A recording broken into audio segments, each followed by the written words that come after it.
في الكلام المجيد وفي الفرقان الحميد.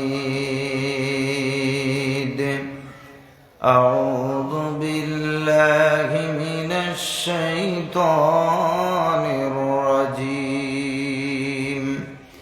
بسم الله الرحمن الرحيم. قل لئن اجتمعت الإنس والجن على أن يأتوا بمثل هذا القرآن لا يأتون بمثله ولو كان بعضهم لبعض ظهيرا. وقال النبي صلى الله عليه وسلم: من سلك طريقا يلتمس فيه علما سهل الله له به طريقا إلى الجنة. إن الله وملائكته يصلون على النبي يا أيها الذين آمنوا صلوا عليه وسلموا تسليما. اللهم صل على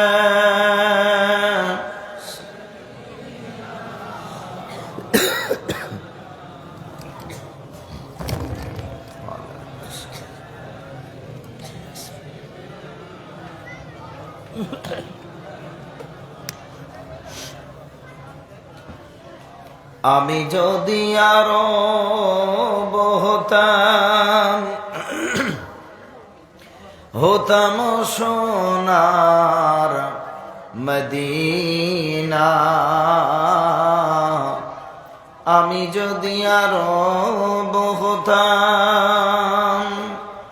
হতাম সোনার মদিনা। চুমে কদম ধন্য হতাম মিটিত মনের যন্ত্রণা।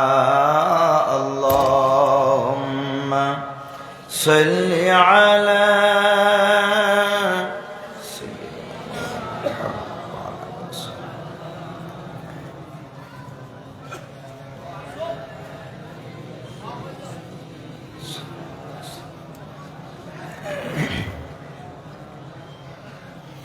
तुम स्कूल में पढ़ो कॉलेज में पढ़ो कुछ नहीं नुकसान।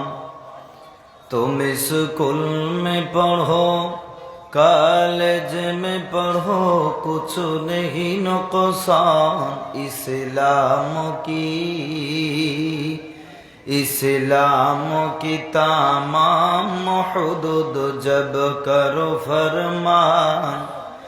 इस्लाम की तमाम हुदूद जब करो फरमान। स्कूल में पढ़कर जब कुरान छोड़ दिया, कॉलेज में पढ़कर जब कुरान भूल गया। स्कूल में पढ़कर जब कुरान छोड़ दिया, कॉलेज में पढ़कर जब कुरान भूल गया। अफसोस आदाब ठिकाना है हाविया। अफसोस आदाब ठिकाना है हाविया। সর্বপ্রথম আমার সর্বপ্রকার স্তব স্তুতি প্রশংসা উপাসনা আরাধনা বদ্ধরা নিবেদন করি পুত পবিত্র আল্লাহ সুবহানাহু ওয়া তাআলার জন্য, যিনি আদি অনন্ত চিরস্থায়ী চিরঞ্জীব, যিনি অধর অমর অক্ষয় অব্যয়, যিনি জলে স্থলে অনুতে পরমাণুতে খেসরে ভূসরে আসমান ও জমিনে সর্বত্রে যে আল্লাহ তাআলা ইলমান ও কুদরতান বিরাজমান, সেই মহান গরিয়ান সর্বশক্তিমান পুত পবিত্র আল্লাহ সুবহানাহু ওয়া তাআলা, যিনি আমাদেরকে পবিত্র মাহফিলে এতিমখানার জলসায় আল্লাহ তাআলা আমাদের হাজির করিয়েছেন, সেই সঙ্গে সঙ্গে আমাদেরকে এতিম কোরআনের হাফেজদের পায়ের ধুলির উপরে বসার মতো সৌভাগ্য দান করেছেন। তারপরে জানায় শতকোটি দরুদ ও সালাম বর্ষিত হোক আকায়ে নামদার তাজদারে মদিনা মুহাম্মদ সাল্লাল্লাহু আলাইহি সাল্লামের রওজায়ে মুবারকে। আল্লাহ তার নিকট আমাদের মতো গুনাহগার পাপিষ্ঠ অধম নরাধম বান্দা বান্দীদের পক্ষ থেকে দরুদ ও সালাম ও শান্তির ধারা পাক নবীর নিকট আল্লাহ বর্ষণ করুন, বা নিবেদন হোক বা নিবেদিত হোক। সকলে বলেন আল্লাহুম্মা আমিন। আজকে আপনারা যেই ময়দানে বসে আছেন এটা হলো মাদ্রাসা প্রাঙ্গণ। মাদ্রাসার বাচ্চারা এখানে খেলাধুলা করে, প্রতিদিন আসর থেকে মাগরিবের আগ পর্যন্ত তারা খেলাধুলা করে, আসাতাজে কেরাম সহ, টিচার্সগণ সহ। এবং এখানে কোরআনের হাফেজরা খেলাধুলা করে, আলেমরা খেলাধুলা করে, অনেক এতিম বাপ মাহারা সন্তান ও মাদ্রাসায় লেখাপড়া করে, তারাও খেলাধুলা করে। তাদের সকলের এইটা খুলে দেন ভাই।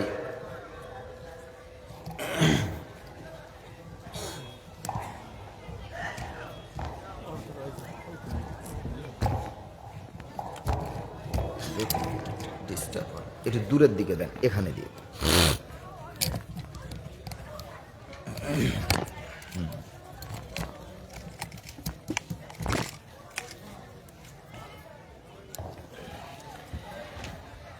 যাদের পায়ের ধুলি উপরে বসার ভাগ্য আমাদের নেই, কিন্তু তারপরেও আল্লাহ কবুল করেছেন। যাদের ইজ্জত স্বয়ং রাসূলুল্লাহ দিয়েছেন, সুবহানাল্লাহ পড়েন।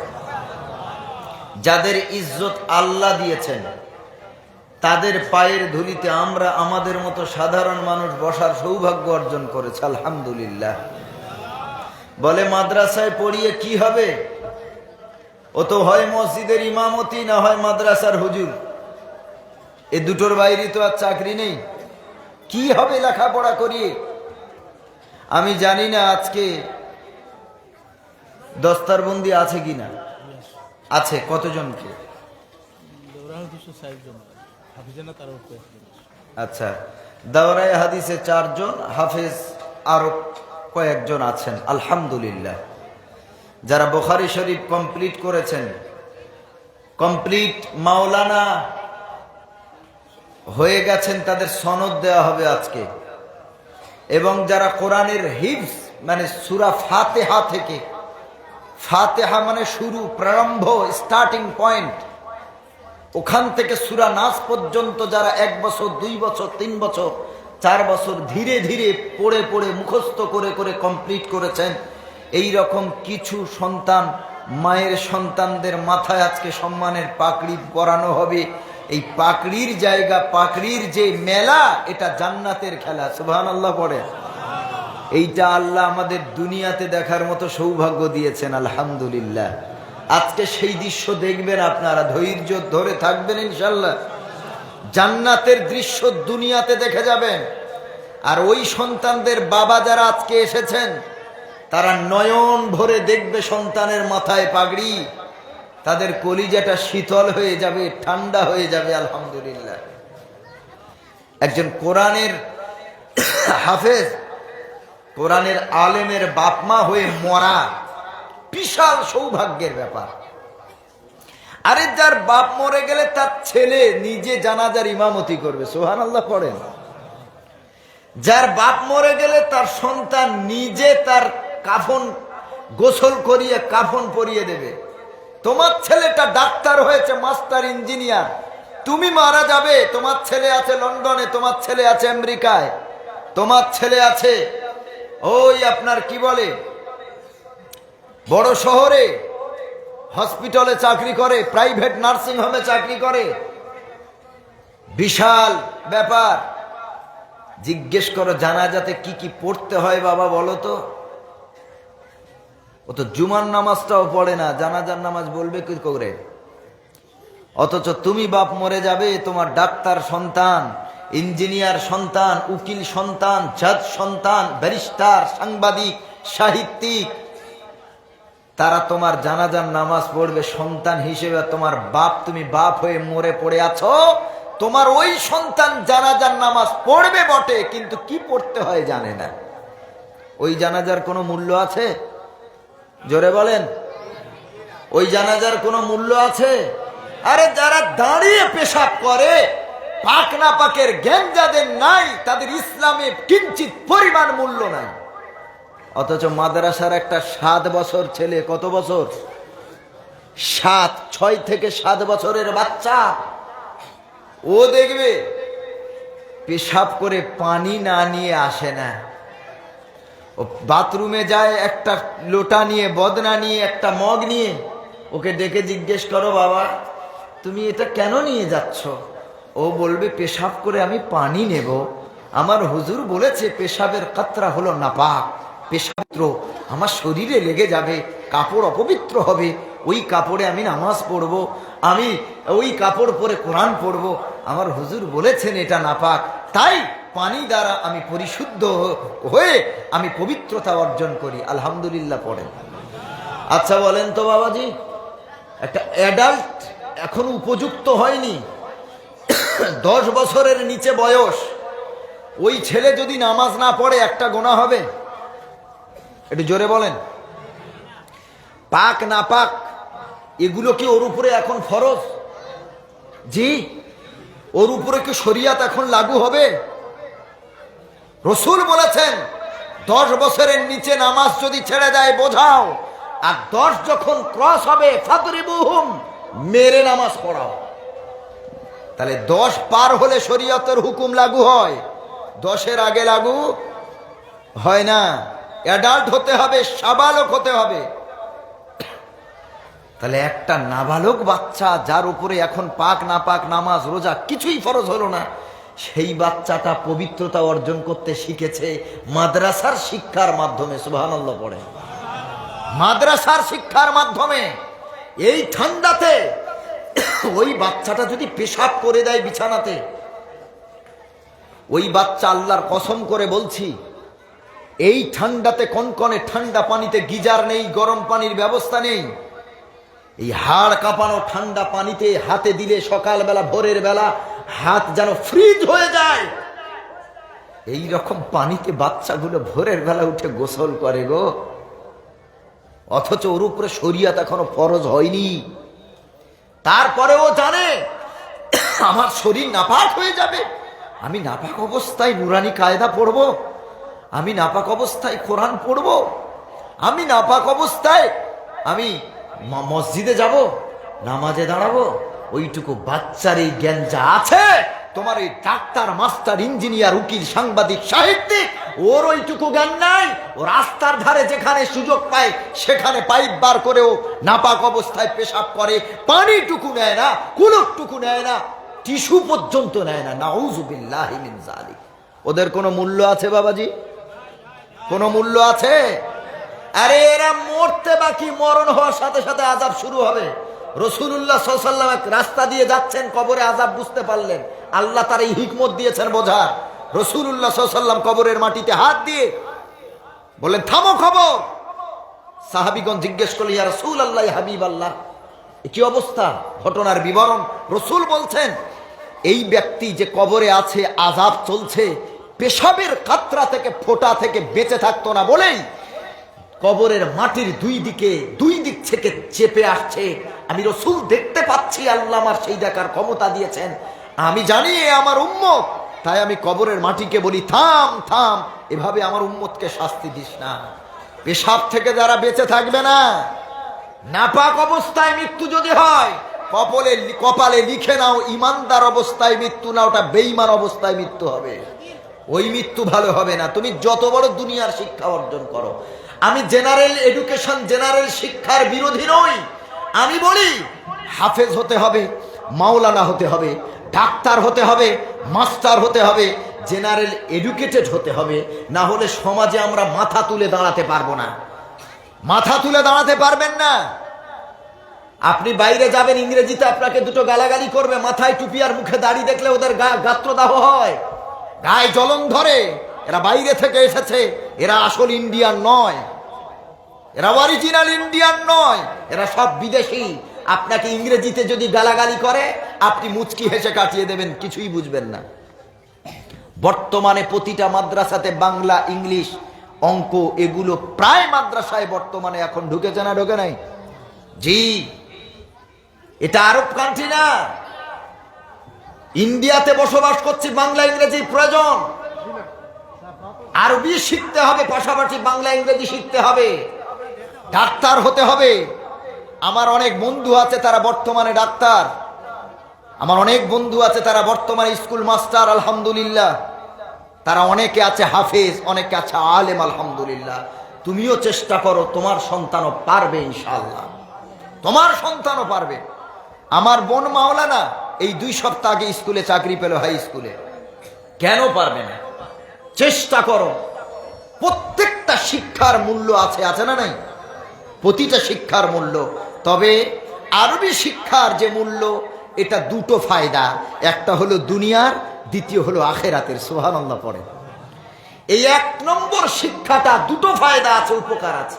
বাকি যত শিক্ষা দুনিয়াবি ফায়দা, আখেরাতে ফায়দা নেই। একমাত্র কোরআনের শিক্ষা দুনিয়াতে আখেরাতে দুটোই কল্যাণ বয়ে আনে। সুবহানাল্লাহ পড়ে।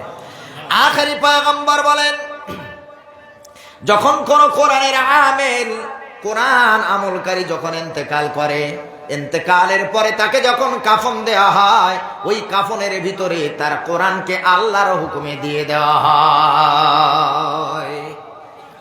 এবার ওই মাইয়্যিত কবরে দেওয়া হবে, দাফন করা হবে। আবার ওই কোরআন তার সঙ্গী বানিয়ে দেওয়া হয়। আল্লাহর ফেরেশতা যখন আসে, যখন প্রশ্ন করতে আসে, কোরআন সামনে দাঁড়ায়, কি প্রশ্ন আছে আমারে কর, আজ আমার মনিবের ঘুম ভাঙানো যাবে না। সুবহানাল্লাহ পড়ে। মা বাপ কেউ আপন না। ভাইজান যারা বাইরে আছেন ভিতরে চলে আসেন, আর প্রত্যেকের ফাঁকা জায়গাগুলো পূর্ণ করে বসেন। সামনের দিকে এগিয়ে আসেন, ফাঁকা জায়গা পূর্ণ করেন।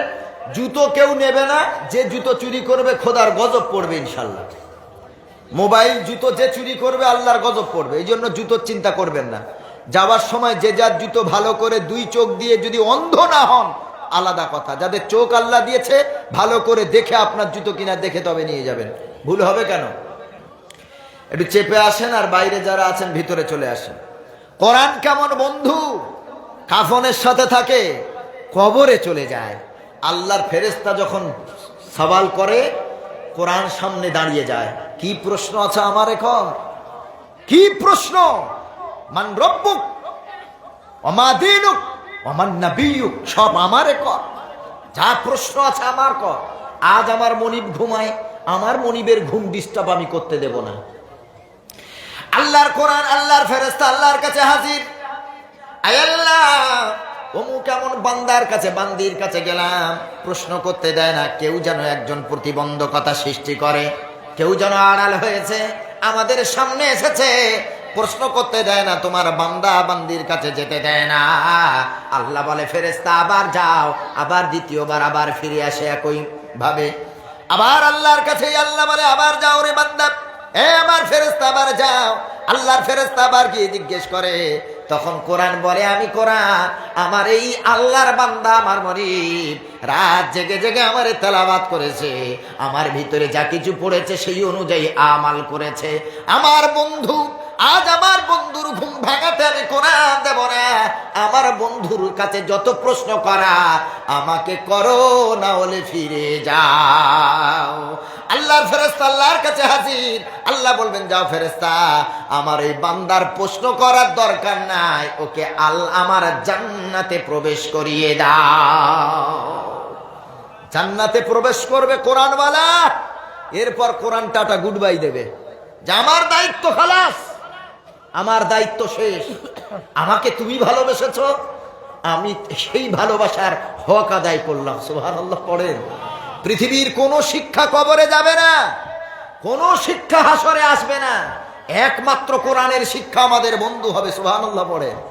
একমাত্র কোরআনের শিক্ষা, নবীর সুন্নতের শিক্ষা, একমাত্র বন্ধু ছাড়া আর কেউ হবে না।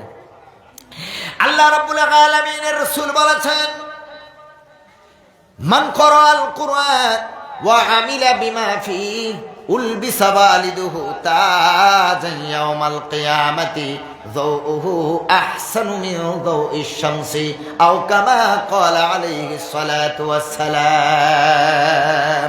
নবীজি সাল্লাল্লাহু আলাইহি সাল্লাম বলেন, যারা কোরআন পড়লো এবং সেই কোরআন অনুযায়ী যারা জীবন যাপন করলো, কোরআন অনুযায়ী যারা পথ চললো, কোরআনে যা হালাল বলা হয়েছে সেইটা গ্রহণ করলো, আর কোরআনে যেগুলো হারাম বলা হয়েছে ওই হারাম থেকে দূরে থাকলো, আখেরি পয়গম্বর বলেন এই রকম কোরআন ওয়ালাদের পিতামাতার মাথায় উলবিসা ওয়ালিদুহু তাজান ইয়াউমাল কিয়ামাতি, কিয়ামতের ভীষণ দিনে, কিয়ামতের কঠিন মুসিবতের দিনে, বিভীষিকাময় দিনে ওই রকম আলেম হাফেজের পিতা মাতার মাথায় আল্লাহ রাব্বুল আলামিন এমন নূরের পাগড়ি পরাবেন, এমন নূরের তাজ পরাবেন, এমন নূরের মুকুট পরাবেন, দাউহু আহসানু মিন দাউইশ শামসি, কিয়ামতের দিন সূর্যের 12টা মুখের যা কিরণ, সব কিরণ আল্লাহর কোরআন ওয়ালাদের পিতামাতার মাথার তাজের কাছে হার মেনে যাবে।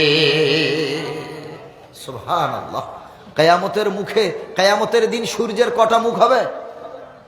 12টা মুখ। এই 12টা মুখ দিয়ে কিরণ দেবে। রাসূল সাল্লাল্লাহু আলাইহি সাল্লাম বলেন, এই 12টা মুখের যা কিরণ হবে, যে তেজ হবে, এর থেকেও হাফেজে কোরআন আলেমে দ্বীন কোরআন ওয়ালাদের পিতামাতার মাথায় যেই তাজ আল্লাহ পরাবেন, সেদিন ওই সূর্যের কিরণও হার মেনে যাবে। সুবহানাল্লাহ, সুবহানাল্লাহ। কোটি কোটি মানুষ সব বলবে এরা কারা, আমাদের মাথায় তো এমন টোপর নাই, এরা কোন জাতি, কি এমন আমল করেছে, চল চল সব গিয়ে খবর নেই, সব গিয়ে খবর নেবে।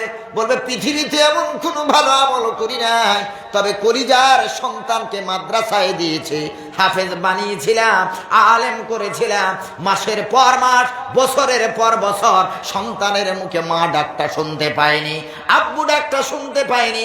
মাসের পর মাস কোরআন জিন্দা করার জন্য, দিন জিন্দা করার জন্য, কোরআনের তারবিয়াত দেওয়ার জন্য কলিজা থেকে দূর করে রেখেছিলাম। তাদের গালে তুলে খাওয়াতে পারি নাই, মায়া দিতে পারি নাই, স্নেহ করতে পারি নাই, তাদের ভালোবাসার সুযোগও হচ্ছিল না। মাসের পর মাস বালিশে মাথা দিয়ে কেঁদেছি, ছেলে নাই, ছেলের মুখে মা ডাকটা শুনতে পায় না, বাবা ডাকটা শুনতে পায় না, ছেলের আদর করতে পারে না।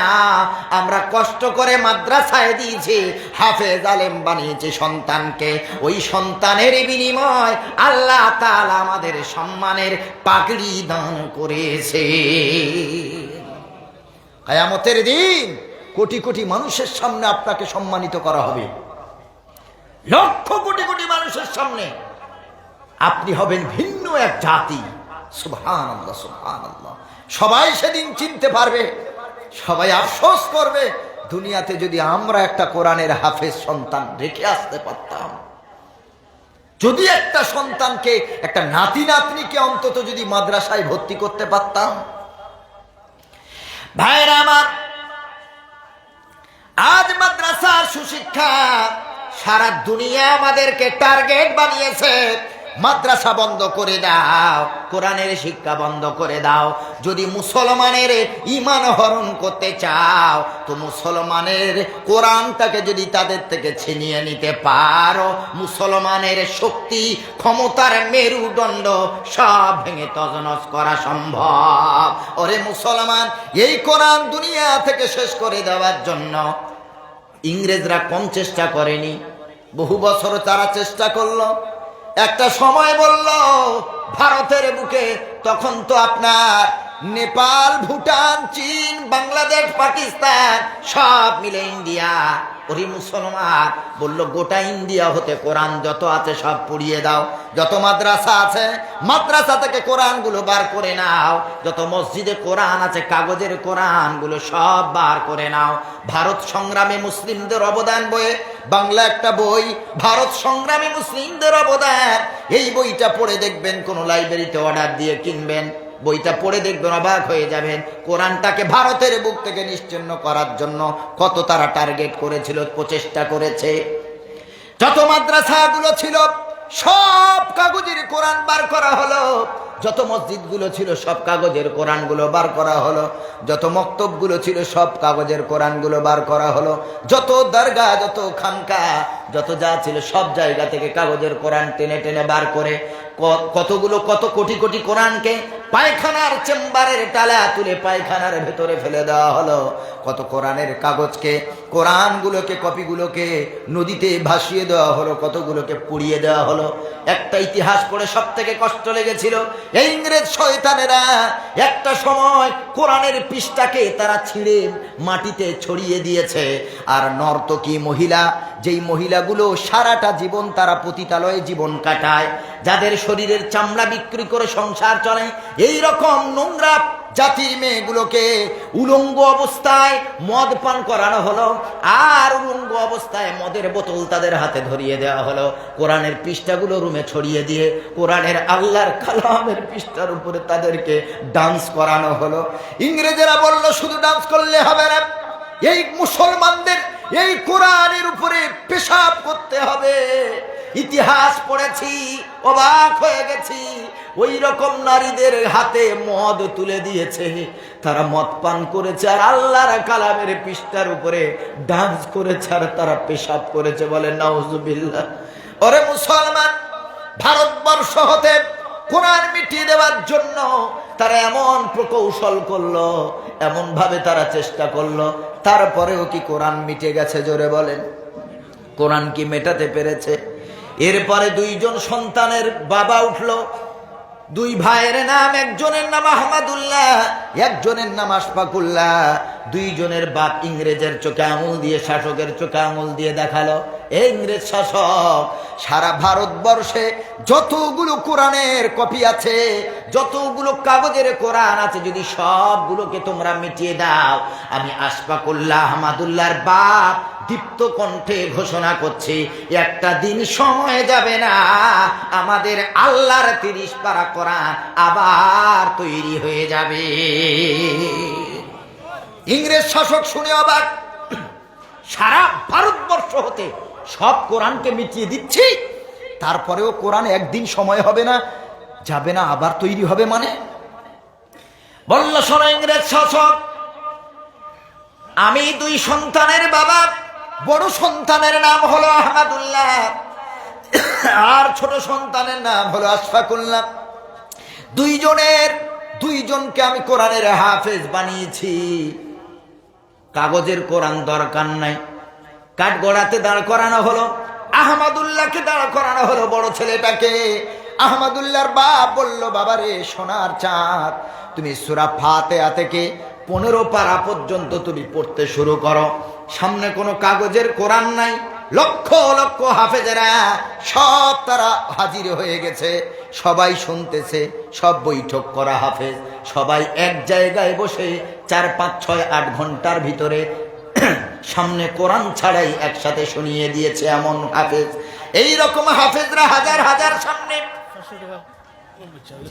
আলহামদুলিল্লাহ, ঠিক আছে, আমি লাস্টে দোয়া করব, এখন দেবেন না কেউ, আমি যখন চাইবো দেবেন ভাই, ওয়াজের ডিস্টার্ব হবে। আমি যখন, আপনারা তো মাদ্রাসাকে ভালোবাসেন না বাবাজি?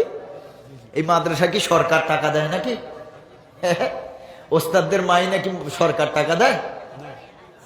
আরে একটু আসছি, একটু পরে ওই দিকটা আসবো। মাদ্রাসার কষ্ট কত, আমরা যারা মাদ্রাসা চালাই কত কষ্ট করতে হয়, একটু পরে আসছে, একটু অপেক্ষা করেন। আপনারা দেবেন, আপনারা না দিলে এই মাদ্রাসা আল্লাহ কিভাবে আপনাদের টাকার বরকতে আল্লাহ মাদ্রাসা চালাবেন, কোরআন জিন্দা রাখবেন ইনশাআল্লাহ। পড়েন ইনশাআল্লাহ। আশফাকুল্লাহ আহমদুল্লাহর বাবা বলল, এ বেটা সূরা ফাতিহা থেকে শুরু করে 15 পারা পর্যন্ত পড়ো। কাঠগড়ায় দাঁড়ালো আহমদুল্লাহ, আল্লাহর জাতের কসম, ফাতিহা থেকে শুরু করে আপনার 15 পারা শেষ পর্যন্ত এমন ভাবে এক্সপ্রেসের মতো পড়লো, এত সুন্দর ভাবে পড়েছে। সামনে হাজারো হাজার হাফেজ দাঁড়িয়ে, এই 15 পারার ভিতরে একটা ভুলও কেউ ধরতে পারলো না। সুবহানাল্লাহ পড়েন।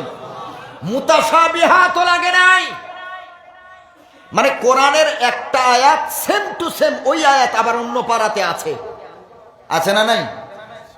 হ্যাঁ, কোন জায়গা আছে আফালা তাকিলুন, কোন জায়গা আছে আফালা তাতাফাক্কারুন, কোন জায়গা আছে আফালা তাসমাউন, কোন জায়গা আছে আফালা তাতাদাব্বারুন। এই রকম ইয়ামালুন তামালুন, ইয়ালামুন তালামুন, আছে না নাই? একই রকম আয়াত দেখবেন, আল্লাযীনা ইউকিমুনাস সালাতা ওয়া মিম্মা রাযাকনাহুম ইউনফিকুন, যে আয়াত সূরা বাকারাতে, আবার ওই আয়াত 21 নম্বর পারাতে। বিভিন্ন জায়গায় এইগুলো মুতাশাবিহাত আয়াত বলা হয়, গুলিয়ে যায় অনেক সময়, এখানে পড়তে পড়তে আরেক জায়গা। তো এই 15 পারা আহমদুল্লাহ পড়েছে, এক জায়গা গুলিয়েও যায়নি। সুবহানাল্লাহ পড়ে, আটকাবে তো দূরের কথা। ইংরেজ শাসক হাজার হাজার সব অবাক হয়ে গেল। মুসলমানেরা কি পড়ে তার অর্থ তারা বোঝে না, অবাক হয়ে শুনতেছে। মুসলমানের বাচ্চা সিংহে শাবক এমন করে 15 পারা পড়ে নিল, একটা ভুল নাই। ছোট ছেলে আশফাকুল্লাহকে বলল, বাবা এবার তুমি ওঠো। আশফাকুল্লাহ 16 পারা থেকে পুরো সূরা নাস পর্যন্ত 30 নম্বর পারা শেষ করলো। খোদার কসম, দুই ভাই মিলে এক খতম কোরআন কাঠগড়ায় দাঁড়িয়ে দাঁড়িয়ে পড়েছে, একটা লোকমা একটা ভুলও পর্যন্ত গেল না। এইবার ইংরেজ শাসকেরা চোখে আঙুল দিয়ে দেখিয়ে দিল, হে ইংরেজ শাসক শোনো, সারা ভারতবর্ষ হতে কাগজের কোরআন যদি তোমরা মিটিয়ে দাও, তবে আমার সন্তানের মতো কোটি কোটি আল্লাহর কোরআনের পাগল, আল্লাহর কোরআনের হাফেজ, তোমরা কাগজের কোরআন মিটিয়েছ, মগজের কোরআনকে কে মেটাবে? যে কোরআন আল্লাহ মগজে দিয়ে দিয়েছে, কোরআন যদি মেটাতে হয় তো মগজওয়ালাকে ধ্বংস করতে হবে। ইংরেজ বলল কি, তাহলে তো আমরা ভুল পদক্ষেপ নিলাম, ভুল ডিসিশন নিলাম, আমাদের ডিসিশন ভুল, আমাদের পদক্ষেপ ভুল। এরপরে বলল, যেখানে তোমরা হাফেজ পাও সবাইকে বন্দি করো। গ্রামে গ্রামে তন্ন তন্ন করে চিরুনি তল্লাশি করে খোঁজা হলো, যেখানে হাফেজ পায়, যেই মাদ্রাসায় হাফেজ পায়, মসজিদে হাফেজ পায়, যেই এলাকায় হাফেজ পায়, সব যায় সবাইকে বন্দি করা হলো। বিশাল অগ্নিকুণ্ড খোলা হলো, আর ওই অগ্নিকুণ্ড অনেক দিন ধরে আগুন জ্বালানো হলো। ইট ভাটার মতো যেইখানে ইট তৈরি হয়, এই রকম বিশাল বিশাল আগুনের চুল্লি বানানো হলো। ইতিহাস সাক্ষী দেয়, এই রকম আগুনের চুল্লির ভিতরে কোরআনের হাফেজদেরকে উলঙ্গ করা হলো। কোরআনের হাফেজদের পিতা মাতার সামনে তার সন্তানকে এমন করে আগুনের চুল্লির ভিতরে ফেলে দেওয়া হয়। বাদশাহ শেরশাহ সৌরি একটা রোড তৈরি করেছিল, ওই রোডের নাম গ্র্যান্ড ট্রাঙ্ক রোড। দিল্লি থেকে কলকাতার হাওড়া পর্যন্ত আরো বিস্তীর্ণ এলাকা জুড়ে যেটা আছে এই রোড, এই বাদশাহ শেরশাহ সৌরির তৈরি গ্র্যান্ড ট্রাঙ্ক রোডের দিল্লির আশেপাশে এমন কোনো গাছ বাকি ছিল না যেই গাছে আল্লাহর কোরআনের হাফেজ বান্দাদের লাশ ঝোলে নাই। প্রতিটা গাছে হাফেজদেরকে ফাঁসি দেওয়া হলো। শুধু ফাঁসি দিয়ে তারা ক্ষান্ত হলো না, লক্ষ লক্ষ হাফেজদেরকে তারা শহীদ করে দিল। আর আব্বা মা তাদের পিতা মাতার সামনে আগুনের ভিতরে উলঙ্গ করে হাফেজে কোরআনদেরকে নিক্ষিপ্ত করা হচ্ছে। হাফেজে কোরআন যখন পড়ে আগুনে ফেলে দেয়, ইব্রাহিম নবীর মতো আল্লাহ ইব্রাহিম নবী আলাইহিস সালামকে আল্লাহ হেফাজত করিয়েছিলেন, আল্লাহর ক্ষমতা দেখিয়েছেন। কিন্তু হাফেজে কোরআন আল্লাহ তাদের শহীদের মর্যাদা দেওয়ার জন্য কবুল করে নিয়েছেন। হাফেজরা যখন ওই এমন করে আগুনে যায়, আল্লাহ বাঁচাও, আল্লাহ বাঁচাও, মা বাঁচাও, আব্বা বাঁচাও, পুরো শরীর দগ্ধ হয়ে গেল। কলকাতার বুক টোটাল এরিয়াটা শুধু লাশ লাশ লাশ, পোড়া গন্ধ আর গন্ধ। ওরে মুসলমান, তারা এত চেষ্টা করলো হাফেজদেরকে মেরে কোরআনটাকে দুনিয়া থেকে বিলীন করার জন্য। কাগজের কোরআন পড়িয়ে হলো না, মগজওয়ালাকে শহীদ করিয়ে হলো না। আল্লাহ তাআলা বলেন, এ বান্দা, দুনিয়ার ইমানদারেরা ভয় পাবে না, তারা প্রকৌশল করছে, তারা চেষ্টা করছে আর করবে, তারপরেও আমি আল্লাহ যেই কোরআনের দায়িত্ব নিয়েছে, এই কোরআন দুনিয়া থেকে শহীদ হবে না। আল্লাহ রাব্বুল আলামিন বলেন, ইন্না নাহাদা যিকরা ওয়া ইন্না লাহু লাহাফিজুন। আল্লাহ রাব্বুল আলামিন বলে, বান্দা তোমরা চিন্তিত হবে না, এই কোরআন আমি আল্লাহ নাজিল করেছি, এই কোরআনের দায়িত্ব ভার আমি আল্লাহ নিজ কাঁধে অর্পণ করেছি। কোরআন নাজিল করেছেন কে? তানজিলুম মির রাব্বির রহিম, আল্লাহর পক্ষ থেকে কোরআন নাজিল হয়েছে। আল্লাহ বলেন, এই কোরআন আমি নাজিল করেছি এবং এই কোরআন হেফাজতের দায়িত্ব আমি নিজের উপরে নিয়েছি। সুবহানাল্লাহ বলেন। রব্বুল আলামিন আবার অন্য জায়গায় বলেন, ইউরিদুনা লিইউতফিউ নূরাল্লাহি বিআফওয়াহিহিম ওয়াল্লাহু মুতিম্মু নূরিহি ওয়ালাউ কারিহাল কাফিরুন। আল্লাহ তাআলা বলছেন, তারা চেষ্টা করছে এবং করবে, তাদের মুখের ফুৎকার দ্বারা, চেষ্টা দ্বারা কোরআনের আলোকে নিভিয়ে দেওয়ার তারা চেষ্টা করছে এবং করবে। এ বান্দারা, ইমানদারেরা, তোমরা চিন্তিত হবে না। আল্লাহু মুতিম্মু নূরিহি, এই কোরআনের আলোকে আমি আল্লাহ পরিপূর্ণতা দান করেছি, পরিপূর্ণ কোরআনকে আমি আল্লাহ হেফাজত করব, তোমরা চিন্তিত হবে না। আল্লাহ আগাম বলে দিয়েছেন, কোরআন দুনিয়া থেকে নিপাত করার জন্য চেষ্টা চলছে, কিয়ামত পর্যন্ত চলবে। কিন্তু আল্লাহ বলছেন, আল্লাহু মুতিম্মু নূরিহি, কোরআনের আলোকে পরিপূর্ণতা আমি আল্লাহ দান করেছি। সুতরাং এই কোরআন নিয়ে যতই ছেড়ছাড় করো, এই কোরআনের কোনো ক্ষতি হবে না। এই কোরআন আল্লাহ আরশ মুআল্লা থেকে ডিরেক্ট আমাদের হেফাজত করবেন না। কোরআন হেফাজত হবে কোরআনের হাফেজদের সিনা হেফাজতের মাধ্যমে। সুবহানাল্লাহ পড়েন। কোরআন আল্লাহ ডিরেক্ট হেফাজত করবেন না আরশে মুআল্লায় বসে। কোরআনের ফ্যাক্টরি যদি বন্ধ হয়ে যায়, হাফেজের কারখানা যদি বন্ধ হয়ে যায়, ইংরেজের তো হাফেজ মারতে চেয়েছিল, আর বর্তমানে যেটা হচ্ছে মাদ্রাসাগুলো বন্ধ করা, এই মাদ্রাসাগুলো যদি বন্ধ হয়ে যায় তো কোরআন এমনি বন্ধ হয়ে যাবে। যেগুলো তৈরি হয়েছে 40 বছর, 50 বছর, 60 বছর, তারপর শেষ। নতুন যদি হাফেজ তৈরি না হয়, কোরআন আর থাকবে? ও বাবাজি, কোরআন আর থাকবে? কোরআন বাঁচবে হাফেজের মাধ্যমে, কোরআন বাঁচবে আলেমদের মাধ্যমে। এই জন্য ফ্যাক্টরিকে বাঁচান, যেখানে মাল প্রোডাক্ট তৈরি হয় কারখানাগুলোকে বাঁচান, না হলে প্রোডাক্ট তৈরি হওয়া বন্ধ হয়ে যাবে। আজ সারা পৃথিবীতে প্রতি বছর হাজার হাজার লক্ষ লক্ষ কোরআনের হাফেজ আলেম তৈরি হয়, আলহামদুলিল্লাহ পড়েন। এইরকম মাদ্রাসা তো আর একটা নেই। প্রতি বছর কত হাফেজ তৈরি হচ্ছে, কত মাওলানা তৈরি হচ্ছে। আচ্ছা, এরা কি সব না খেয়ে বেঁচে আছে? কি বলেন আপনারা? আপনাদের তো অনেকের চিন্তা ধরে গেছে যে হাফেজ আলেম করলে খাবে কি, বউকে খাওয়াবে কি, বেটাকে মানুষ করবে কি, আর আমাদের দেবে কি? যে এদের তো পয়সা কম, 4-5-6 হাজার টাকা মাইনা বেতন।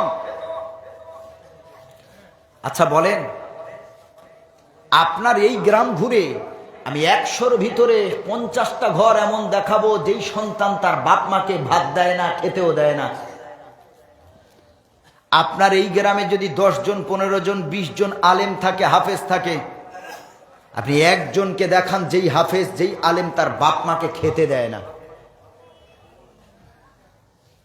আপনি লাখে একটা পেতে পারেন, কারণ প্রত্যেকটা জিনিসের ইস্তেসনা, ব্যতিক্রম থাকবেই।